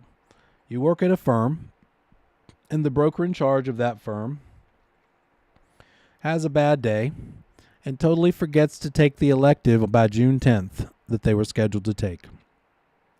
And so now it's June 11th, and their license is still active, but we know that on July 1st, they're going to become inactive. They have 3 weeks of remaining license activity. And so what they could do then, because you're here, you work at the firm and you have BIC eligibility, they could say, hey, I need your help. I know on July 1st, I'm definitely going to go inactive. So let me turn over the BIC to you and make you the broker in charge for a few weeks until I can get my CE electives caught up and get activated, in which case now I'll take it back over from you. And so it's nice and it's smart for a firm to have at least one, but maybe a couple of non-provisional brokers who have BIC eligible status so that they could take it over if they had to. Even if the BIC just wanted somebody in place so they could go take a vacation and not ever have to do any BIC stuff. They could just turn it over to someone else. And all it is when you have BIC eligible people, to turn it over to someone else is just to fill out a form with the real estate commission that says, oh, Sally is going to be the BIC now for right now. No longer me, but her. I'm turning it over to her. She's BIC eligible. With the completion of this form online, boom, it's done. Now she's the BIC. And then when you get ready to take it back over, fill out a form again and say, okay, now I'm the BIC again. Boom, it's done. The only thing you have to do after you have gotten your BIC eligibility, you could, by the way, never become a broker in charge, but you're always ready. And then the only thing you have to do to maintain your BIC status or BIC eligibility is what? It's no extra cost. It's about the CE. Instead of taking the general update course for CE, you'll take the BIC update course for CE. So every year, instead of Gen Up, you'll take BIC Up. And that's it. So that even costs the same. Gen Ups and BIC Ups are the same price. So all you're doing now is just taking a slightly different class. And it's really almost the same class, too. That whole 4-hour class, instead of the Gen Up version, we condense it all and allow enough room for about a 20 to 30 minute, 40 minute maybe, section on just brokers in charge. That's it. All you got to do.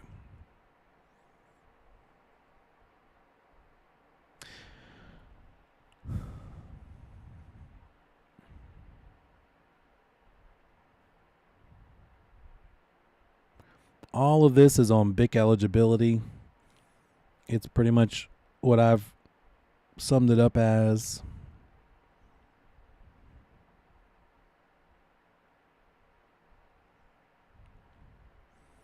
We've talked about all of this stuff. Trust accounts. Here we go. Trust money.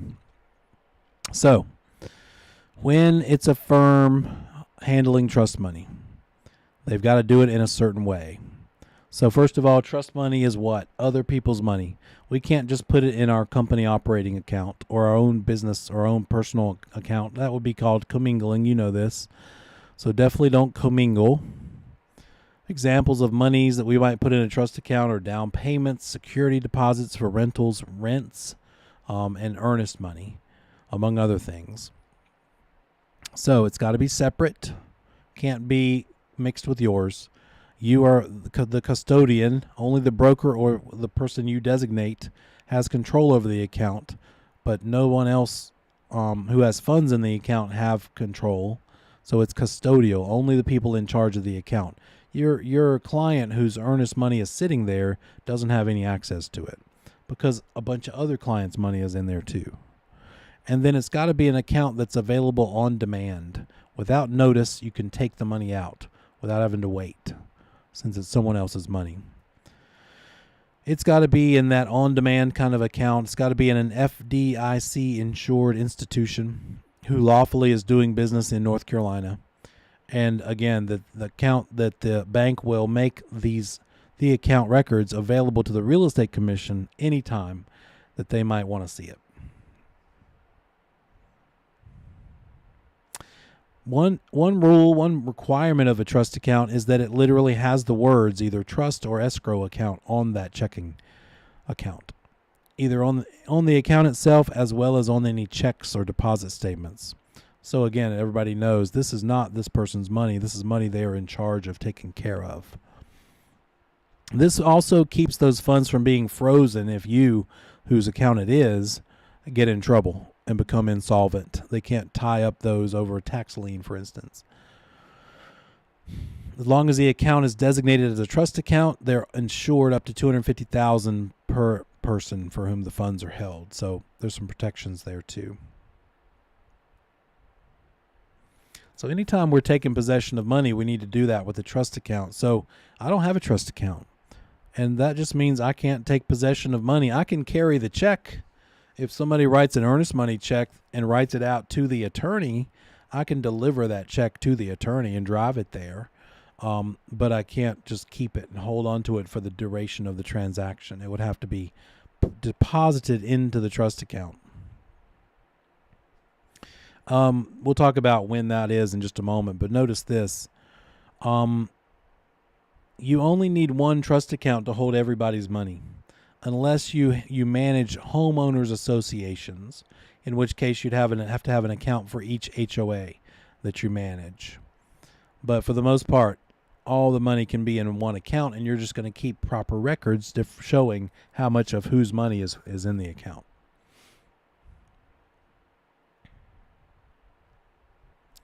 Commingling not allowed. Oh, the service charge is another one. You already answered that yesterday. You can keep up to $100 of your own. You got to be careful, though, because it can be an interest-bearing trust account. And if it is, and you have the maximum $100, and then next month rolls around, and that interest accumulated, now you've got $103. Well, now you're commingling by $3. More than the 100 of your money is in there than that's allowed to be there. So that's part of keeping a watch on it, keeping it balanced, and not letting that sort of thing happen. So there it is. It can be an interest-bearing account. You just need to tell the client that it is and that you're getting that interest money. Broker in charge is responsible for it, even though they could delegate to a non-licensee to manage it and maintain it. A broker in charge can transfer this earnest money for one transaction from their account to the closing attorney not more than 10 days before the closing. So let's say there's $2,000 in the earnest money for this transaction. The BIC of that firm holding this in their trust account could cut a check for that $2,000 and send it to the closing attorney within 10 days of the closing. It can't be dispersed any sooner than that without consent. But here's how it works in real life. If the firm is holding this earnest money, then they're probably not going to cut a check and send it to the closing attorney. Why? Because they're going to be getting money from the closing attorney anyway.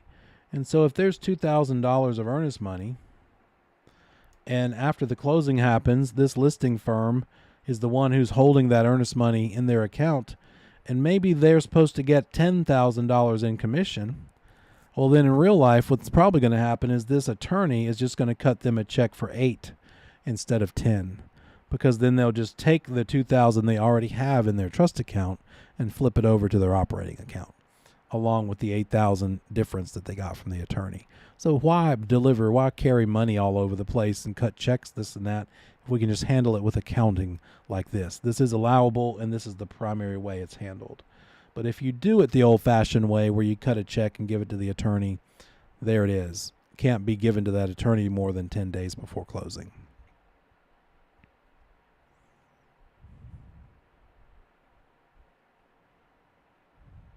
And here we go. How does the money get handled? This is a big testable item.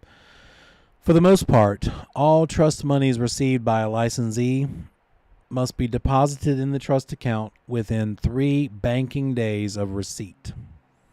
So if you get a buyer to write a check for earnest money and your firm holds trust money, and they give you this check, you need to turn it over to your BIC so they can deposit it in the trust account within 3 days of having received it. Maybe you haven't even written the offer yet.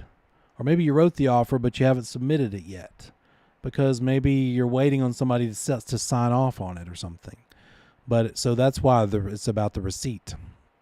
Here's an exception. If it's received with an offer to purchase, then it's got to be deposited no later than 3 days following the acceptance of that offer to purchase, unless they give you cash, in which case it must be done within 3 banking days after receipt. So 3 days of receipt, unless it's accompanied by an offer to purchase, in which case it would have to be deposited within 3 days after the acceptance. Now that you have an offer in the works and you're going back and forth, just because you received it, you don't have to deposit it in there because it may not turn into an accepted offer. And so you wait for it to get accepted, and now it's been accepted. Now you can deposit it within 3 days following the acceptance. If you're a provisional broker, you can't hang on to the money. You've got to pretty much immediately turn that earnest money over to your broker in charge, and then they can handle it as needed the proper way. A little note here, a broker may choose to immediately put it into the account, not required to wait until acceptance unless they're instructed by their client to do so. I don't think they'll get that far into the weeds on this with you. The main thing is, for the most part, general rule, within 3 banking days of receipt, unless it's with an offer to purchase, in which case it's within 3 banking days of acceptance of that offer. So how could this work within 3 of receipt? They didn't make an offer yet. Maybe they're going to head back to California, and they just want to go ahead and give you the checks so they don't have to deal with it later.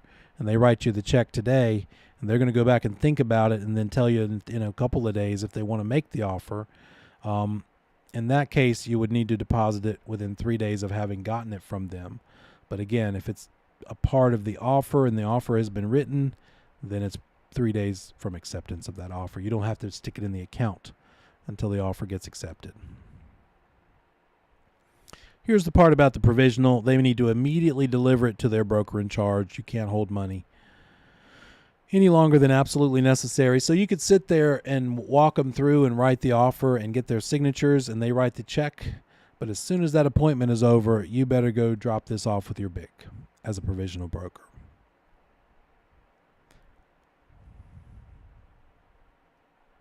When it comes to the due diligence money, that's made out to the seller. And so you need to give that to the seller by when? When is due diligence money due to be given to the person they're making the check out to the seller? How quickly do we need to give it to the seller?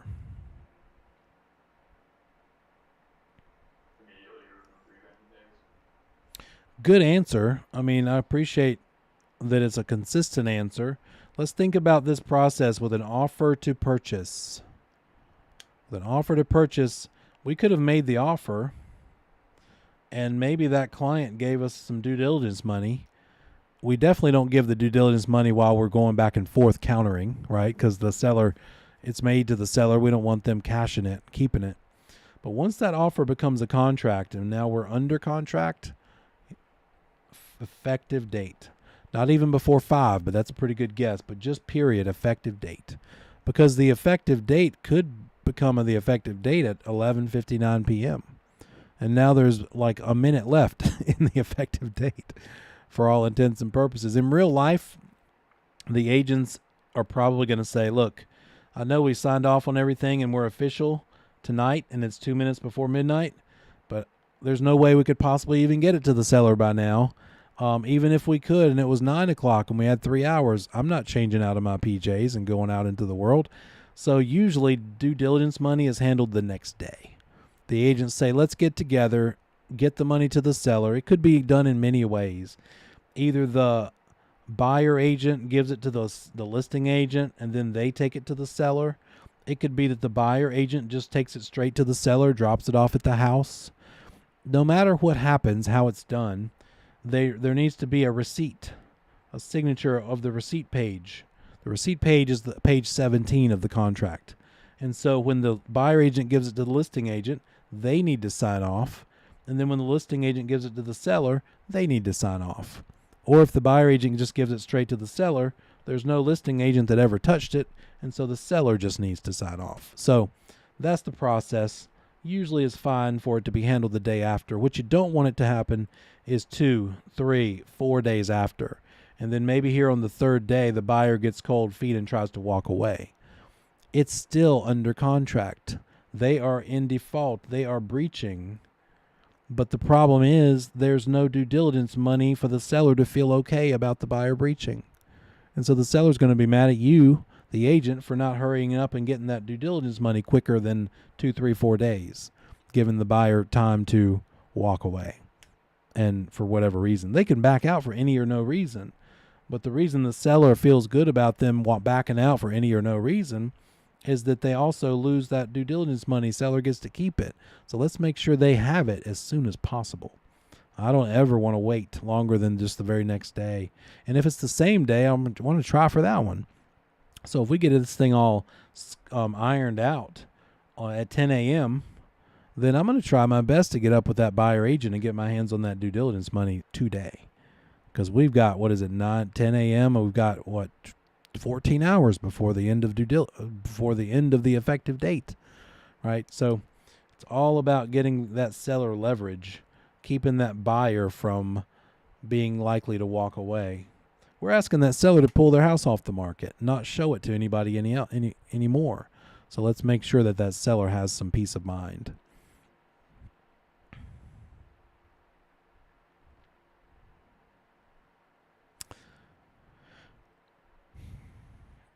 If they were to ever give us cash, which I would highly discourage, I don't ever want to take somebody's cash.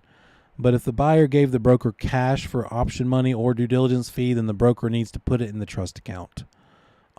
Because cash always has to be put into the trust account within 3 days of receipt. No exceptions. You can't just be walking around with people's cash in your pocket. We have that responsibility to safeguard their money. That's part of our fiduciary duties, accounting of CAR, the accounting. Here's the part about BPOs and CMAs. We just talked about in valuation. They're basically the same thing, same legal meaning, but typically a CMA is considered to be part of your listing tasks, for which you don't do it for any money because you're hoping to get paid from selling the house. And the broker price opinion is done for a fee. But again, provisional brokers can't get that fee. You got to get rid of your provisional status before you can start making money doing BPOs. Who might you do a BPO for? Value for money or probable sale price for money? What kind of person, what kind of client, or it wouldn't be a client, it'd be a customer. BPOs for people that just want to pay you for your expertise. So it might be a for sale by owner. It very commonly is a bank who's deciding whether they want to foreclose or not. So they're saying, well, let's see what this thing is worth. Hey, I don't want to pay $500 or more to an appraiser. Let's just pay $100 to a broker and get a BPO. And then we decide, okay, what are we dealing with? What is it worth? Do we want to foreclose or not?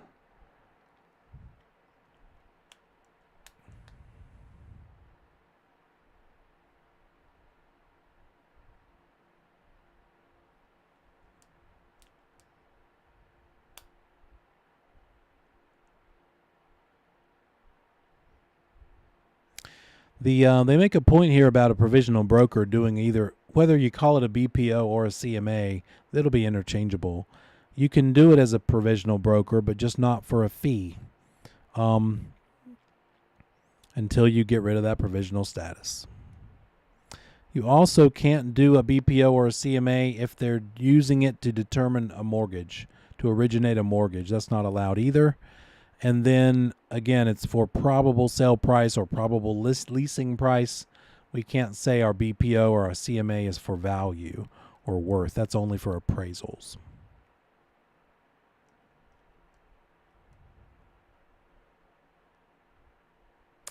We'll come back from break. We'll pick up where we left off and finish out this. We're almost done. We got like less than a page, and we'll be all the way through this comment section review. I'll see you back here in 10 minutes.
you.